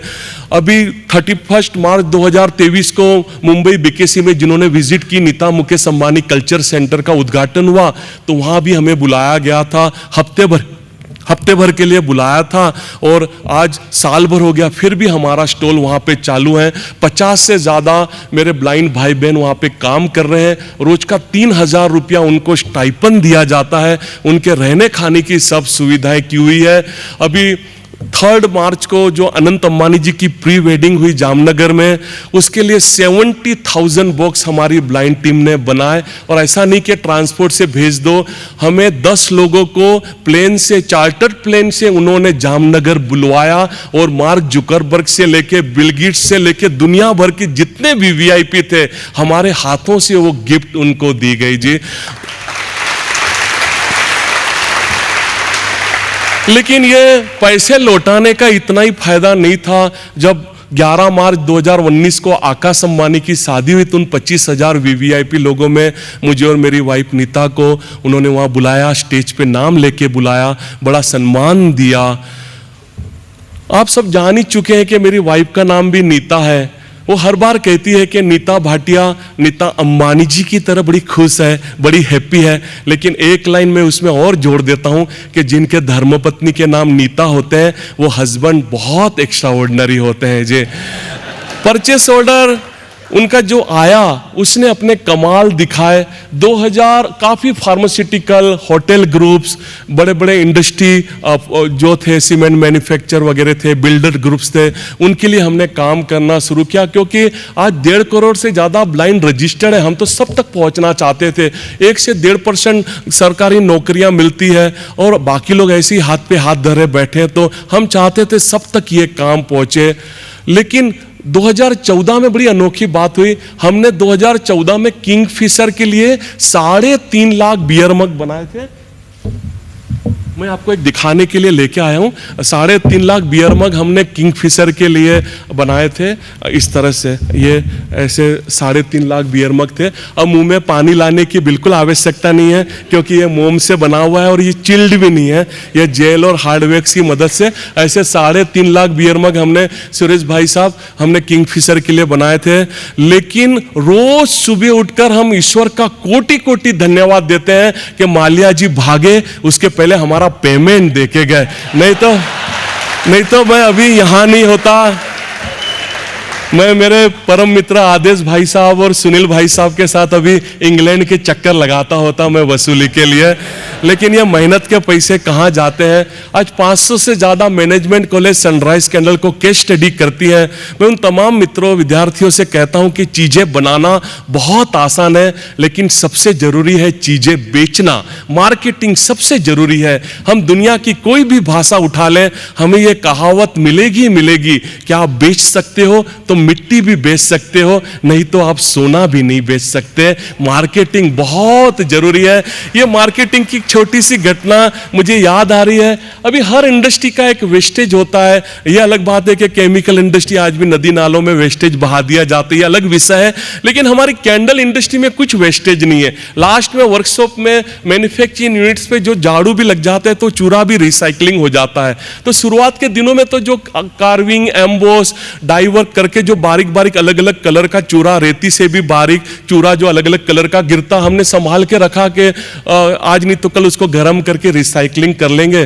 कुछ किलोज में जमा होता था। किलोज में से जैसे काम बढ़ने लगा तो क्विंटल्स में हुआ, उसके बाद टन्स में, और जब वो बीच में आने लगा हमारे गोडाउन में तब लगा कि अब इसको ठिकाने लगाना चाहिए। तो एक स्ट्रेटेजी के तहत हमने 1.5 महीना पूरी मैन्युफैक्चरिंग यूनिट को रुकवा के उन चूरों को हमने रिसर्च पे लिया, उस पर काफ़ी एक्सपेरिमेंट किए, उसमें काफ़ी अलग अलग कलर डाल के हमने गर्म करके उसको कोशिश की कि किसी तरह से इसको ठिकाने लगाया जाए। लेकिन पहले इतना इतने सारे कलर थे कि बड़े भद्दे कलर आते थे। तब उसमें हमने लाल, पीले, नीले, हरे बहुत कलर डाले, लेकिन उसका रिजल्ट कुछ नहीं आया। लास्ट में थक हार कर हमने उन चूरों में काला कलर डाला और जब डाइज में से कैंडल निकली तो एकदम ग्रेनाइट ब्लैक। हमारे वॉलेंटियर्स ने कहा तो ये तो मार्केट में धूम मचा देगी। उनकी बातों में आके सभी यूनिटों ने जो भी चूरा उनके पास में था वो अलग अलग शेप में, अलग अलग फ्रेग्रेंस में, काले कलर में ढालना शुरू किया। काले कलर की कैंडल्स की ऐसे ऊंचे पहाड़ बन गए। हमारी प्रेजेंटेशन टीम ने बहुत प्यारे उसके ऊपर डिजाइन वाले प्यारे बॉक्स बनाए, हमने बेचने के लिए डिस्ट्रीब्यूट कर दी हर रिटेल काउंटर पे। एक 15-20 दिन के बाद में जब सर्वे किया गया तो सर पे हाथ रख के बैठ गए, क्योंकि एक भी काली कैंडल नहीं बिकी थी। कारण जानने की कोशिश की तो सभी जो हमारे ब्लाइंड मित्र थे, जो सेल्स एग्जीक्यूटिव थे, उन्होंने कहा कि कस्टमर हाथ ही लगाना नहीं चाहता। वो कहते हैं कि काला कलर तो नेगेटिव का प्रतीक होता है, वो छूना भी नहीं चाहते। अब पहले चूरा था तब तक तो ठीक था, वो नुकसान हम समझ ही चुके थे, लेकिन उसमें में फ्यूल, लॉजिस्टिक, पैकेजिंग, इतना लेबर, इतना सारा खर्चा बढ़ चुका था। अब कंपनी इसको सहन नहीं कर पाती, तो हमने रास्ते निकालने शुरू किए कि इन काली कैंडल को ठिकाने कैसे लगाया जाए। हमारे पास काफी पहले फीडबैक आया करते थे अलग अलग हमारे रिटेल काउंटर से कि कुछ ऐसे भी कस्टमर आते हैं जो फेंसुई या कुछ नेगेटिव एनर्जी वगैरह भगाने के लिए कुछ प्रोडक्ट हमसे डिमांड करते हैं। और इन सब चीजों को लेके हमारे पास समीकरण तैयार था। हम गाड़ियां लेके भागे, जो नियरेस्ट शोरूम थे वहां पे पहुंचे। हमारे जो ब्लाइंड मित्र बेचने वाले थे उनको कहा कि पहले आप काली कैंडल कस्टमर के हाथ में दिया करो। उन्होंने कहा सर हम यही करते हैं, लेकिन वो छूने के लिए भी तैयार नहीं। ऐसा नहीं, इस तरह से नहीं, आप काली कैंडल देके हो सके विनम्रता, हो सके इतनी विनम्रता से उनको ये जरूर कह देना कि तुम्हारे घर की, दुकान की, ऑफिस की, फैक्ट्री की अगर नेगेटिव एनर्जी भगानी है तो रोज एक काली कैंडल जलाया करो। इतना कहना था नहीं कि एक होड़ सी मच गई। हर कोई वो काली कैंडल खरीदना चाहता था। अच्छा, ये खरीदार कोई आम किसान मजदूर नहीं थे, जितने हाई प्रोफाइल थे वही ये नेगेटिव के चक्कर में अटके हुए थे। और आज परिस्थिति ये है अतुल भाई साहब कि वो चूरा कब का खत्म हो जाता है, हमें सफेद मोम को काला करके हमारे ऑर्डर पूरे करने पड़ते हैं। पता नहीं उनकी नेगेटिव एनर्जी भागी नहीं भागी, लेकिन हमारा चूरा बिल्कुल खत्म हो जाता है। हमने ऐसे उनको कोई, हमने टोपी भी नहीं पहनाई जो एक साधारण भाषा में कहें, हमने कोई उनको फंसाया नहीं। जो वो मांग रहे थे वो हमने उनको दिया।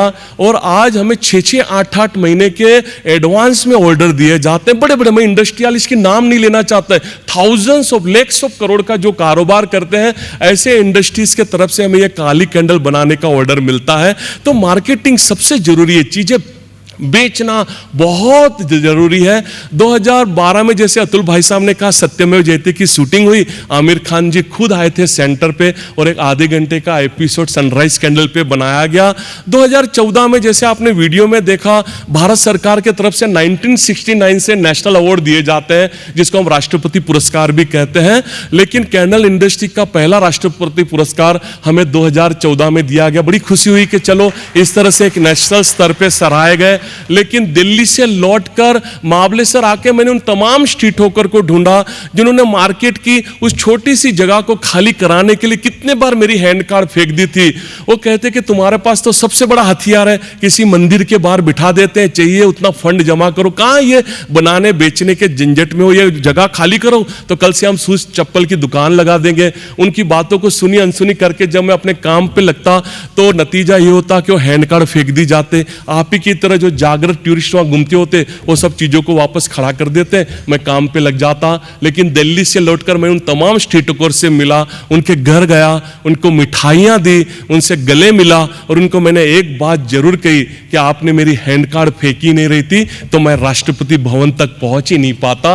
आपने मुझे बिल्कुल दृढ़ संकल्प कर दिया कि अब दुनिया इधर की उधर हो जाए, मैंने ये काम करना ही करना है। स्वामी विवेकानंद जी इस मानसिकता पे क्या खूब कहते थे कि जिस राह पे हम चल रहे हैं और उसमें रुकावटें नहीं आ रही तो समझो राह ही गलत है। और इसके लिए मैं इतना जरूर कहना चाहता हूं कि मुश्किलों से भाग जाना, अरे मुश्किलों से भाग जाना आसान होता है, हर लम्हा एक नया इम्तिहान होता है। डर कर जीने वालों को कुछ नहीं मिलता जिंदगी में, जो लड़कर जीते हैं उनके कदमों में जहान होता है। ऐसा नहीं कि अब सब ऑटो मोड पे चल रहा है, उन दोनों के हर्डल्स अलग थे, आज के हर्डल्स अलग हैं और आप सब भी बिजनेसमैन हैं। ये मेरी इस लाइन से आप बिल्कुल इत्तेफाक रखते हैं दोस्तों कि जब तक चलना नहीं आता था ना, कोई गिरने नहीं देता था, लेकिन जब से चलना सीख गए हर कोई गिराने के पीछे पड़ा हुआ है। अब तो इन हर्डल से ऐसी आदत सी बन चुकी है, सुबह ब्रेकफास्ट टेबल पे मैं नीता से कहता हूं, नीता आज के प्रॉब्लम की लिस्ट बता दो, तो डांटती है, अरे आप चुपचाप ब्रेकफास्ट करो, आज रविवार है, आज कुछ नहीं है। तो ऐसा लगता है कुछ करने के लिए नहीं है, वो हर्डल नहीं आते तो ऐसा लगता है कि जिंदगी में कोई सुनापन है। 2016 में हमें 58,000 नॉमिनेशन में से रेलवे, एयरलाइंस, लेमन ट्री सरी की होटलें जो डिसेबिलिटी को एम्प्लॉयमेंट जनरेट करती हैं, ऐसे 58,000 नॉमिनेशन में से सनराइज कैंडल को एम्प्लॉयर ऑफ द ईयर का दूसरा राष्ट्रपति पुरस्कार दिया गया। और 2019 में तब तक मुझे 8 डॉक्टरेट भी हो चुकी थी, अलग अलग कर्नाटक यूनिवर्सिटी से लेके JNU और गुजरात यूनिवर्सिटी सबसे। तो ऐसे 8 यूनिवर्सिटी के साथ डॉक्टरेट के साथ 2019 में मुझे रोल मॉडल इंडिया का तीसरा नेशनल, उन दिनों M वेंकैया नायडू सर उपराष्ट्रपति थे, उनके हाथों से विज्ञान भवन में यह नेशनल दिया गया। और उसके बाद रामनाथ कोविंद सर जो राष्ट्रपति महोदय थे, मुझे और मेरी वाइफ को उन्होंने अपने साथ लंच पे बुलाया था, जो किसी नोबेल पारितोषिक से कम नहीं था। लेकिन उस छोटी सी हैंड कार्ड से यहां तक का जो सफर है, मैं समझता हूं उसमें एक ही शब्द काम आया और वो था हार्डवर्क, हार्डवर्क और सिर्फ हार्डवर्क। मैं सभी से कहता हूं कि एक सही एंगल पे, सही दिशा पे या सही डिग्री पे अगर हार्डवर्क किया जाए तो उस सही डिग्री के हार्डवर्क के सामने हार्वर्ड की कई कई डिग्रियां फीकी पड़ सकती है। अभी आप मुझे पूछोगे कि ये सही डिग्री का हार्डवर्क मतलब क्या, इसका जवाब बिल्कुल दिया जा सकता है कि रात को 4 बोतल वोडका उड़ेली और रात भर वो बोट को हले से मार रहे हैं, सुबह जब उजाला हुआ, नशा थोड़ा कम हुआ, तब पता चला कि बोट के साथ जो रस्सी पेड़ को बांधी हुई थी वो रस्सी खोलना ही भूल गए। तो ये फिजूल का हार्डवर्क है, इससे कुछ हासिल नहीं होने वाला। एक सही डिग्री पे हार्डवर्क करना बहुत जरूरी है। और आज आप इस सभागृह से कुछ मत लेके जाना, लेकिन इस मेहनत, इस हार्डवर्क पे 4 लाइनें जो मैं कहना चाहता हूं, आप जरूर अपने साथ बांध कर लेके जाना, आपको जरूर काम आएगी कि ये जो दिया है मोमबत्ती के समा भी हवा में रोशन हो सकती है, समा भी हवा में रोशन हो सकती है, कश्ती तूफानों से निकल साहिल से जुड़ सकती है। आज जो छोटी टहनी है कल लंबी पतवार बन सकती है, आग की छोटी चिंगारी आग की ऊंची दीवार बन सकती है, मिट्टी जो रोन दी गई पैरों तले वह कल ऊंची मीनार बन सकती है। बस तो एक बार मेहनत कर ले मेरे दोस्त, तेरी भी किस्मत बदल सकती है, तेरी भी किस्मत बदल सकती है। मेहनत का कोई अल्टरनेट नहीं। आज यूथ को लगता है कि लिफ्ट में जाऊं, बटन दबाऊं और रातों रात टॉप फ्लोर पे पहुंच जाऊं, लेकिन ये स्टेप स्टेप करके जो आगे बढ़ने की खुशी है ये बहुत अलग है। हमने ना कि हमारे चारों ओर एक्सक्यूज और बहानों के ऐसी दीवारें खड़ी कर दी ना कि मुझे दिखता नहीं, सुनाई नहीं देता, मैं गरीब परिवार से, मैं किसान के घर से। और आजकल देश के कोने कोने में बड़ा लेटेस्ट बहाना चला हुआ है कि मुझे आरक्षण नहीं मिला इसलिए मैं पीछे रह गया। लेकिन मैं समझता हूं दोस्तों कि जिन परिस्थितियों में ईश्वर खुदा ने हमें रखा, उन परिस्थितियों के लिए हम उनको कोटि कोटि धन्यवाद दें और उन परिस्थितियों को लेकर आगे बढ़ने की कोशिश करें। नहीं तो MA की 2-2 फर्स्ट क्लास की डिग्री मेरे पास भी थी, थोड़ी और कोशिश कर लेता तो आज मैं किसी बैंक में क्लर्की करता होता, मैं भी किसी नीरव मोदी को लोन सैंक्शन करता होता। लेकिन सनराइज कैंडल खड़ी नहीं हो पाती, इन हजारों हाथों को रोजगार जनरेट नहीं हो पाते। तो वही हमें निमित्त बनाता है कुछ अलग करने के लिए। काफ़ी सारे स्कूल कॉलेज से मिलता हूँ, काफ़ी मैं इंडस्ट्रियलिस्ट से मिलता हूँ, तो बड़ा मुझे आश्चर्य होता है कि सब कुछ होते हुए सब हताशा, डिप्रेशन का माहौल है। अब कॉलेजों में तो बात भी समझ में आती है कि वो टीनेजर्स का गर्लफ्रेंड बॉयफ्रेंड का ब्रेकअप हो गया और बस मुंह लटकाए हुए बैठे हैं, कहीं स्पोर्ट्स में कुछ नहीं कर पाए, एक आधा सब्जेक्ट रह गया और बस मुंह लटकाए हुए बैठे हैं। मैं उन तमाम मित्रों से कहता हूँ कि ऐसा जरूरी नहीं कि किसी भी क्षेत्र में हम हाथ डालें तो सफलता ही सफलता मिलेगी, पहले असफलताएं भी मिलेगी। इन सफलताओं की बुनियाद पे तो हम सफलताओं की इमारतें खड़ी कर सकते हैं।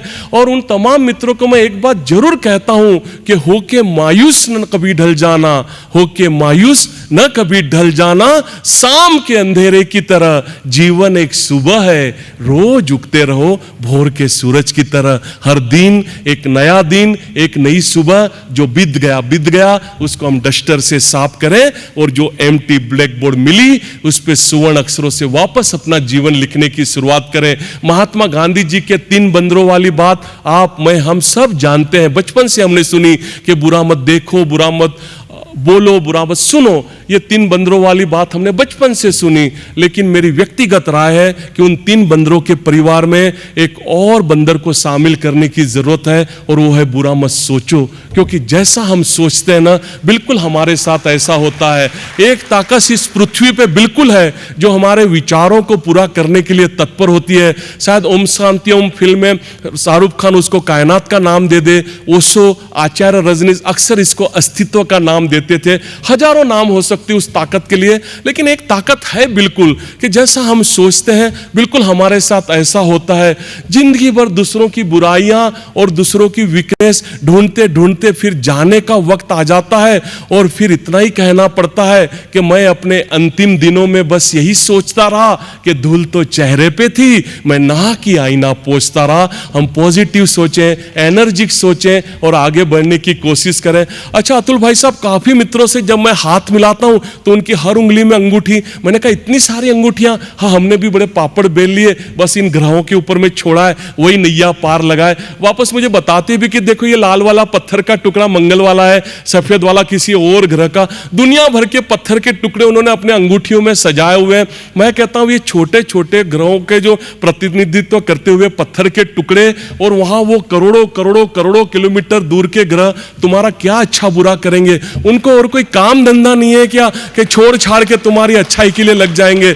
जो अच्छा बुरा करना है तुमने खुद ने अपना करना है। मराठी साहित्य में वामनराव पै हुए क्या खूब कहते हैं कि तुझ तुझे जीवनाचा शिल्पकार। हम सब हमारी जिंदगी के शिल्पकार हैं। बाहर का कोई धागा तावीज ग्रह आके हमारी जिंदगी नहीं संवार सकता। लेकिन जो आज भी इस अंधविश्वास की दलदल में बैठे हैं, इस मंच से उन तमाम मित्रों को मैं एक मैसेज दे देना चाहता हूं कि शब्दों के शमशेर चलाता हूं मैं, शब्दों के शमशेर चलाता हूं मैं, पानी से तस्वीर बनाता हूं मैं।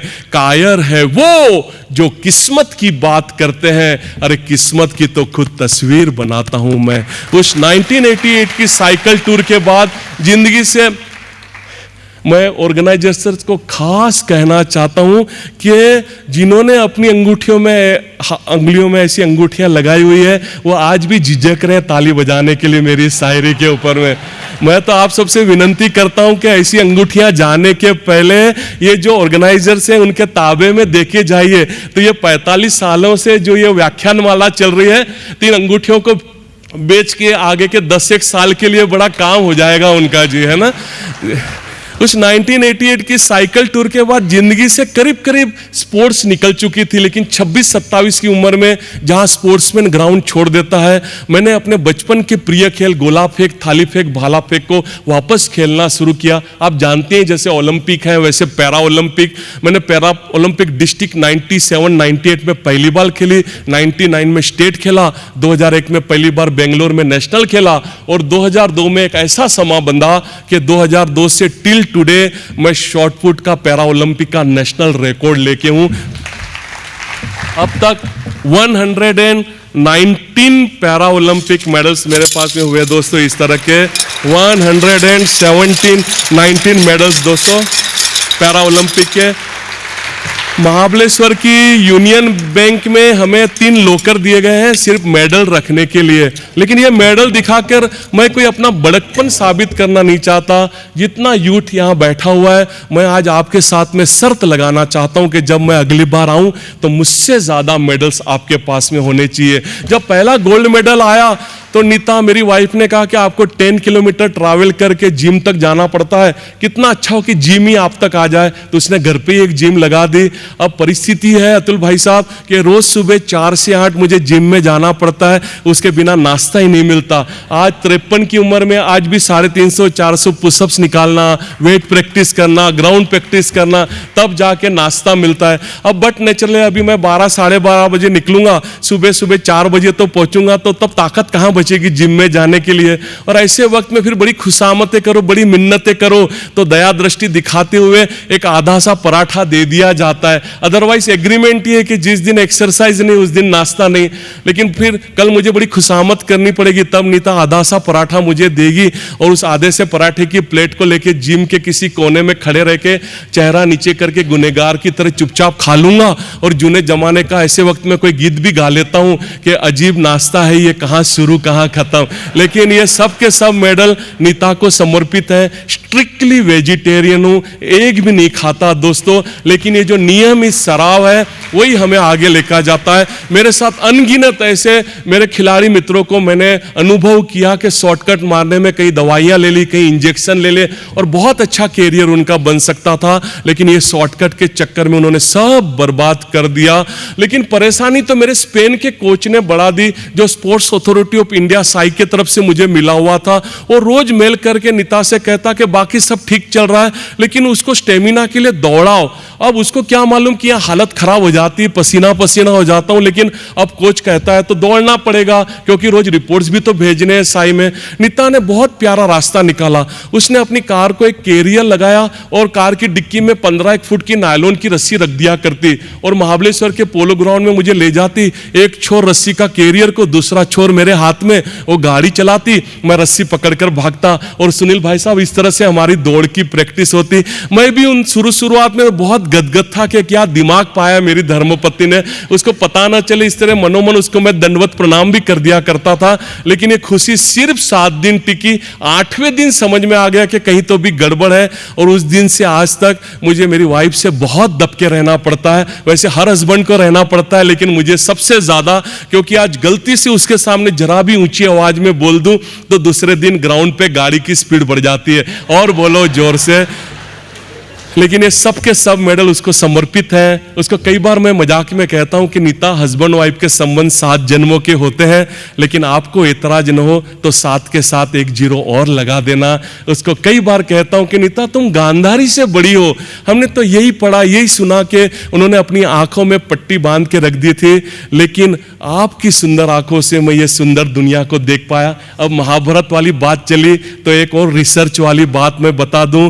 आपके जो ऑर्गेनाइजेशन कमेटी में है, हमारे सबके चहेते संजय भाई होगाड़े जी, ये महाभारत काल से एक प्रथा चली आ रही है कि जहां जहां एक दृष्टिबाधित होता है वहां पे एक संजय जी का होना निहायत आवश्यक है जी। तो आज ये संजय होगाड़े जी भी मेरे साथ में उसी हैसियत से यहाँ पे जुड़े हुए हैं। हमने हर सेंटर पे, हर यूनिट पे व्यवस्था की हुई है। बियानी भाई साहब, चांडक भाई साहब के सुबह सभी बच्चे उस यूनिट के प्रे के लिए इकट्ठा होते हैं। और जो इतने सारे जो अवार्ड्स हैं, अचीवमेंट्स हैं, बस उनके लिए हम ईश्वर खुदा से यही दुआ करते हैं कि ये छोटी छोटी सफलताओं से प्रभु ऐसा न हो कि हम हवा में उड़ना शुरू करें। आप हमारे पैर जमीन से जोड़े रखें। नहीं तो अक्सर ऐसा हम समाज में अनुभव करते हैं कि कहीं कुछ सफलता हाथ लगी नहीं और हम लगे हवा में उड़ने। प्रकृति कितना सुंदर हमें सिखाती है। जब पेड़ों को फल लगते हैं, ब्रांचेस झुकती है, तो हमारे भी व्यक्तित्व को जब सफलताओं के फल लगे, हमने झुकना बहुत जरूरी है। लेकिन इसके विपरीत कुछ ऐसे लोग होते हैं जो नहीं जुड़ पाते जमीन से, और कुछ थोड़ी सी सफलता हाथ लगी नहीं और लगे हवा में उड़ने। इन ट्रॉफी, अवार्ड्स, मेडल्स के लिए तो मैं हर बार कहता हूं कि शोहरतें कहां हर बार बुलंदी पे रहती है, जितनी ऊंची इमारतें हो हर बार खतरे में रहती है। आज DMMRC के माध्यम से आप सभी मान्यवर, यहाँ पे मान्यवर अनीता बहन, राधा बहन जो महेश्वरी समाज के महिला विंग के कितने साल अध्यक्षा भी रहे, आप सब ने इतना काम किया। आप सब ऑर्गेनाइजर, अतुल भाई साहब, आप समाज के लिए इतना कुछ कर रहे हो, लेकिन आप कोई श्रेय लेना नहीं चाहते, कोई क्रेडिट लेना नहीं चाहते। लेकिन इसके विपरीत कई बार ऐसा होता है कि किसी ब्लाइंड का कोई रास्ता भी क्रॉस करा देता है ना, तो तुरंत फेसबुक पे फोटो आ जाती कि देखो मैंने कितना बड़ा काम कर दिया। वो हाउसफुल 4 में नवाजुद्दीन सिद्दीकी कहते हैं ना कि कभी कभी तो लगता है अपुनज भगवान है। एक होड़ सी मची हुई है ईश्वर बनने के लिए। और इन मानसिकताओं के लिए मैंने कभी 2 लाइनें लिखी थी कि गजरे के सब फूल नुकीले हो गए, गजरे के सब फूल नुकीले हो गए, तेरे हाथ के तो ये कंगन भी ढीले हो गए, और साख के सब फूल अकेले हो गए, क्योंकि गांव की सब तितलियों के हाथ पीले हो गए। और शिव बनना है, अरे शिव बनना है। जो भिखू सेठ जी, श्याम सुंदर भाई साहब, सुनील साल्डा जी, आप सबने अथाक प्रयत्नों से जो ये शिवत्व को प्राप्त किया है कि साग के सब फूल अकेले हो गए क्योंकि गांव की सब तितलियों के हाथ पीले हो गए और शिव बनना है।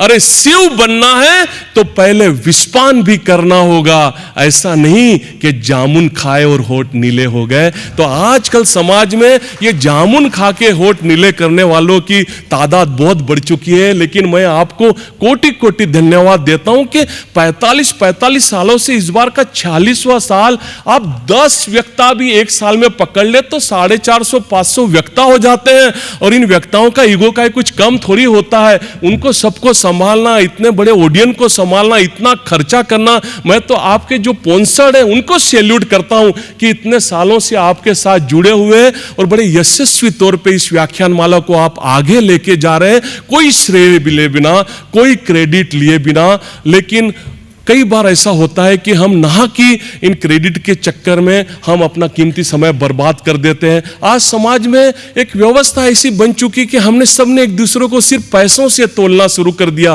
किस कार में घूमता है, कितनी बैंक बैलेंस है, कितनी फैक्ट्रियां, बस चारों ओर पैसा पैसा पैसा पैसा पैसा। जिंदगी में पैसों की जरूरत है, सबको है, बहुत है, लेकिन उतनी है कि जब वो लगे तो उसको ढूंढने की जरूरत न पड़ जाए, लेकिन इतने भी न हो जाए कि फिर उसको छुपाने की जरूरत पड़ जाए। दोस्तों, आज पेन के साथ आधार और आधार के साथ न जाने क्या क्या जुड़ चुका है।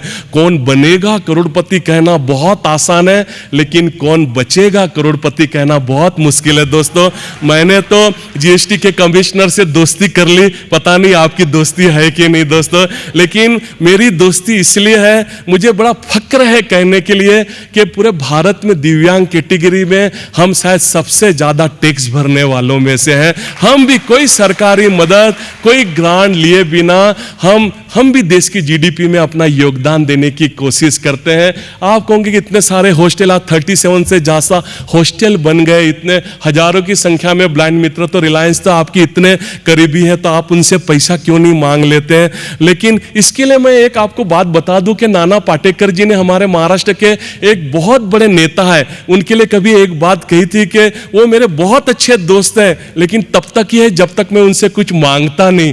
तो इन सब के साथ भी हमारा रिश्ता सिर्फ काम का है, जो बाकी जो भी एनजीओ का, जो भी वेलफेयर का काम है। तो आप सब जो जागृत समाज, जो मेरे मित्र, जो परिवार की तरह इचल करेंगे, तो बिल्कुल परिवार सा बना हमारे लिए। और आप सबके सपोर्ट से आज 37 से ज्यादा हॉस्टल बन गए। जो सिग्नल पे, रेलवे स्टेशन पे, बस स्टैंड पे हाथ फैलाए थे मेरे ब्लाइंड मित्र, आज सब मुख्य धारा में आ चुके हैं। 30 से 40 शादियां हो जाती है, उनके एजुकेशन, उनके बच्चों के एजुकेशन, हर चीज मुमकिन होने लगी। लेकिन मैं समझता हूं कि अगर हम किसी की मदद करना चाहते हैं तो पहले हम सक्षम बने। एक कमजोर दूसरे कमजोर की मदद नहीं कर सकता, लेकिन पहले हमने ताकतवर बनना जरूरी है, तभी जो कहीं पीछे छूट गए उनको हम सपोर्ट कर पाते हैं। लेकिन ये पैसा पैसा, जो ये पैसे के पीछे एक होड़ मची हुई है, वो कहीं पे गलत है। ये जो ज्यादा का पैसा है, ये जो DAMMRC जो इतना प्यारा ऑर्गेनाइजेशन है, ये तीन अलग अलग ऑर्गेनाइजेशन मिलकर जो समाज के उत्थान के लिए काम कर रहे हैं, ये जो ज्यादा का पैसा है ना, ये हमारा जो दगड़ू लाल मर्दा फाउंडेशन है, इसके बाद में जो मनोरंजन हमारा मंडल है और रोटरी क्लब है 3170 इचलकरंजी सेंटर, ऐसे ऑर्गेनाइजेशन में ये पैसा जाना चाहिए, उनके हाथ मजबूत हो, जिससे और कई सामाजिक कार्य हो सके। ये बहुत जरूरी है। गए साल राकेश झुंझुनवाला साहब का एक वीडियो बड़ा वायरल हुआ था, जिसमें वो कहते हैं कि मेरे पास 62,000 करोड़ है, लेकिन मैं अपनी हेल्थ ठीक नहीं कर पा रहा हूं। हमने पैसों के लिए अपनी हेल्थ को गिरवी रख दिया, फिर न पैसा बचा न हेल्थ। अगर शरीर फिट है तो उसमें हमारा मन, मस्तिष्क, विचार, हर चीज फिट है। तो थोड़ा वक्त हमने फिजिकल फिटनेस के लिए भी देना बहुत जरूरी है। बड़े बुजुर्ग कभी बहुत साल पहले ये कह के गए कि अगर सफर का आनंद लेना है तो सामान कम हो, लेकिन मैं उसके साथ एक लाइन जोड़ देना चाहता हूं कि अगर जिंदगी का आनंद लेना हो तो ये पैसों के अरमान कम हो। पैसा कमाते हैं हम लोग, बहुत पैसा हमने कमाया, करोड़ों अब्जों रुपया हमने कमाया, और इसके लिए मैं इतना जरूर कहना चाहता हूं कि पैसे बहुत कमाओ, रुपया पैसा हीरे मोती, लेकिन एक बात ध्यान रखना कि कफन को जेब नहीं होती दोस्तों। ये जो पैसा है ज्यादा का, ऐसे सब सामाजिक कार्यों में हमने होना चाहिए। और इन पैसों के लिए तो इतना मैं जरूर कहना चाहता हूं कि जिस्म पर मिट्टी मलेंगे, जिस्म पर मिट्टी मलेंगे, पाक हो जाएंगे हम, हे जमी एक दिन तेरी खुराक हो जाएंगे हम, हे गरीबी यूं रास्ते में हमें अकेले मत छोड़ देना, हे अमीरी दूर हट, नापाक हो जाएंगे हम। सनराइज कैंडल अब कोई बिजनेस नहीं है, ये एक यज्ञ है, एक चढ़वड़ है। बाहर की मोमबत्तियां और दिए तो करोड़ों अब जो बनाए गए उसको प्रज्वलित किए गए, लेकिन अब जो ये काम चल रहा है बस ये अंदर का दिया जल जाए, उसके लिए है। हर धम में हम अप्रमाद, निर्वाण, मोक्ष, जन्नत, समाधि आदि की बातें करते हैं, लेकिन मुझे लगता है जाने से पहले कम से कम एक 50,000 ही सही मेरे इन ब्लाइंड और दिव्यांग मित्रों को मैं उनके पैर पे खड़ा कर दूं, मैं समझूंगा मुझे जीते जी मोक्ष नसीब हो गई। मैं किसी मंदिर मस्जिद में नहीं जाता, वहां जाकर भी मुझे क्या दिखने वाला है। इन तमाम जो जीते जागते ईश्वर खुदा मेरे साथ काम कर रहे हैं, उनको छोड़कर मैं किस मंदिर मस्जिद के दरवाजे खटखटाऊं। लेकिन इसके लिए एक टीम वर्क होना जरूरी है, आपस में मिलकर आगे बढ़ना जरूरी है। जिस तरह से इन तीनों ऑर्गेनाइजेशन ने मिलकर इतना प्यारा ये जो पूरी व्याख्यान माला तैयार की हुई है, सुनील भाई साहब, मैं तो आपको, सुरेश भाई साहब को और पूरे मर्दा परिवार को, और खास तौर पे हमारे समीर भाई साहब हैं और हमारे संजय भाई साहब हैं, आप सबको मैं कोटि कोटि धन्यवाद देना चाहता हूं कि आपने इन हजारों लाखों लोगों को प्यार, मोहब्बत, आत्मीयता और मैत्री के जो धागे में बांधा हुआ है ना, ये आपस में मिलना जरूरी है। क्योंकि दुनिया में ऐसा कोई प्रॉब्लम है ही नहीं जिसको सॉल्यूशन नहीं है, जरूरत है आपस में मिलना। और इसी मिलने मिलाने पे इतना जरूर कहना चाहता हूं कि आ कहीं मिलते हैं हम, आ कहीं मिलते हैं हम, ताकि बहारें आ जाएं, इसके पहले कि ताल्लुक में दरारें आ जाएं। आ कहीं मिलते हैं हम ताकि बहारें आ जाएं, इससे पहले कि ताल्लुक में दरारें आ जाएं। और ये जो खुददारी का मैला सा अंगोछा है मेरा, बेच दूं इसको तो कई कारे आ जाएं। दुश्मनी हो तो ऐसी हो कि कोई एक रहे, लेकिन ताल्लुक हो ऐसा कि पुकारे आ जाएं। जिंदगी दी है तो बस इतनी मोहल्लत भी दे दे कि दोस्तों का कर्ज उतारे फिर आ जाएं। और मुमकिन है, अरे मुमकिन है, इन्हीं में कहीं हम लेटे हों, ठहर जाना, अगर रास्ते में कोई मजारे आ जाएं, आ कहीं मिलते हम ताकि बहारे आ जाएं। सिर्फ 1-1.5 मिनट में मेरी बात पूरी करता हूं। 2011 में मैंने नीम नेहरू माउंटेनियरिंग से माउंटेनियरिंग की ट्रेनिंग शुरू की, और जैसे अतुल भाई साहब ने कहा, माउंट एवरेस्ट के बेस कैंप, एडवांस कैंप से लेकर Stok Kangri, Mera hill Nepal, island Nepal, mount Kilimanjaro, Kalsubai 9 बार, ये काफी पीक हमने किए। मेरे काफी सारे मित्र मुझसे पूछते हैं ये फोटोग्राफ देख के कि भावेश डर नहीं लगता तुमको, हाथ स्लिप हुआ तो गए नीचे। मैं उनको बड़ी विनम्रता से कहता हूं कि मुझे दिखता तो मैं जरूर डरता। ये बात मैं इसलिए कह रहा हूं कि हम में से यहां कोई भी सर्वगुण संपन्न नहीं है। ईश्वर ने कहीं ना कहीं कोई वीकनेस हमारे सबके अंदर रख छोड़ी है। मैं सबसे विनंती करना चाहता हूं कि उस वीकनेस को ढूंढें और उसी वीकनेस को हम हमारी स्ट्रेंथ बनाए।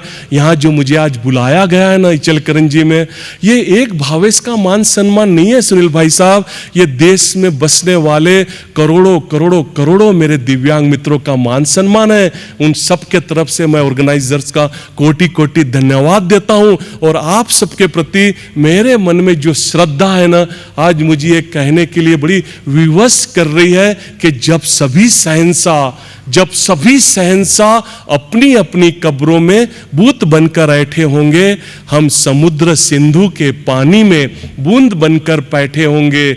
और सदियां बीते, अरे सदियां बीते, जब सुल्तानों के नामों निशान नहीं होंगे, तब भी DMMRC आप घर घर बंद किताबों में अक्सर बनकर बैठे होंगे, अक्सर बनकर बैठे होंगे। मैं ऑर्गेनाइजर्स से खास कहना चाहूंगा कि मेरी इन लाइनों को आप कभी भी उपयोग कर सकते हैं, मुझे कोई रॉयल्टी की आवश्यकता नहीं है जी। और अंत में जो मैंने शुरुआत में कहा था कि विजन, जिंदगी में कुछ हो न हो, जिंदगी में विजन का होना बहुत जरूरी है। गोल, टारगेट, उद्देश्य, लक्ष्य हजारों नाम हो सकते हैं, लेकिन जिंदगी में विजन का होना बहुत जरूरी है। बस हम अपने अपने विजन को ढूंढें और उस मार्ग पे आगे बढ़ने की कोशिश करें। और अंत में एक बार फिर यहाँ बियानी परिवार, चांडक परिवार, साडा परिवार और सभी जो मेरे जमरग्नि भाई साहब यहाँ पे कुरुड़वार से आए हुए हैं, कनक भाई साहब खास कोल्हापुर से आए मुझे मिलने के लिए, मेरे और मित्र पता नहीं सभागृह में है कि नहीं, नीलेश कुलकर्णी भाई साहब techno vision auto component private limited के वे फाउंडर और होनर हैं, पता नहीं वे हैं कि नहीं, अगर हैं तो उनको मैं थैंक यू कहना चाहता हूं कि उनके साथ मिलकर हमने हमारे बहुत प्रोजेक्ट आगे बढ़ाए। सुनील भाई साहब, आपका मैं धन्यवाद देता हूं। खरे अर्थ में फुटपाथ पे आप, बियानी साहब, चांडक साहब, आप उन दिनों क्या जुड़े, 28-29 साल पहले आपने पूरे वर्ल्ड से मुझे जोड़ने की कोशिश की।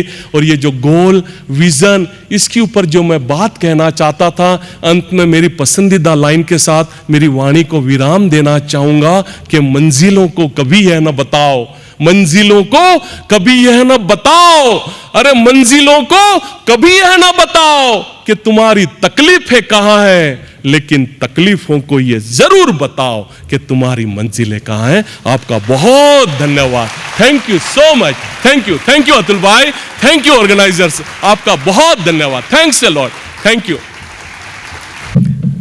आज महाबलेश्वर में कुछ काम ज़्यादा था तो नीता और मेरा सन कुणाल मेरे साथ नहीं आ पाए। मैं नीता को बड़ा मिस भी कर रहा हूँ, तो इस गीत के माध्यम से शायद मेरी बात उस तक पहुँच जाए। कल मुझे वो जिम के लिए फ्री कर दे थोड़ा सा।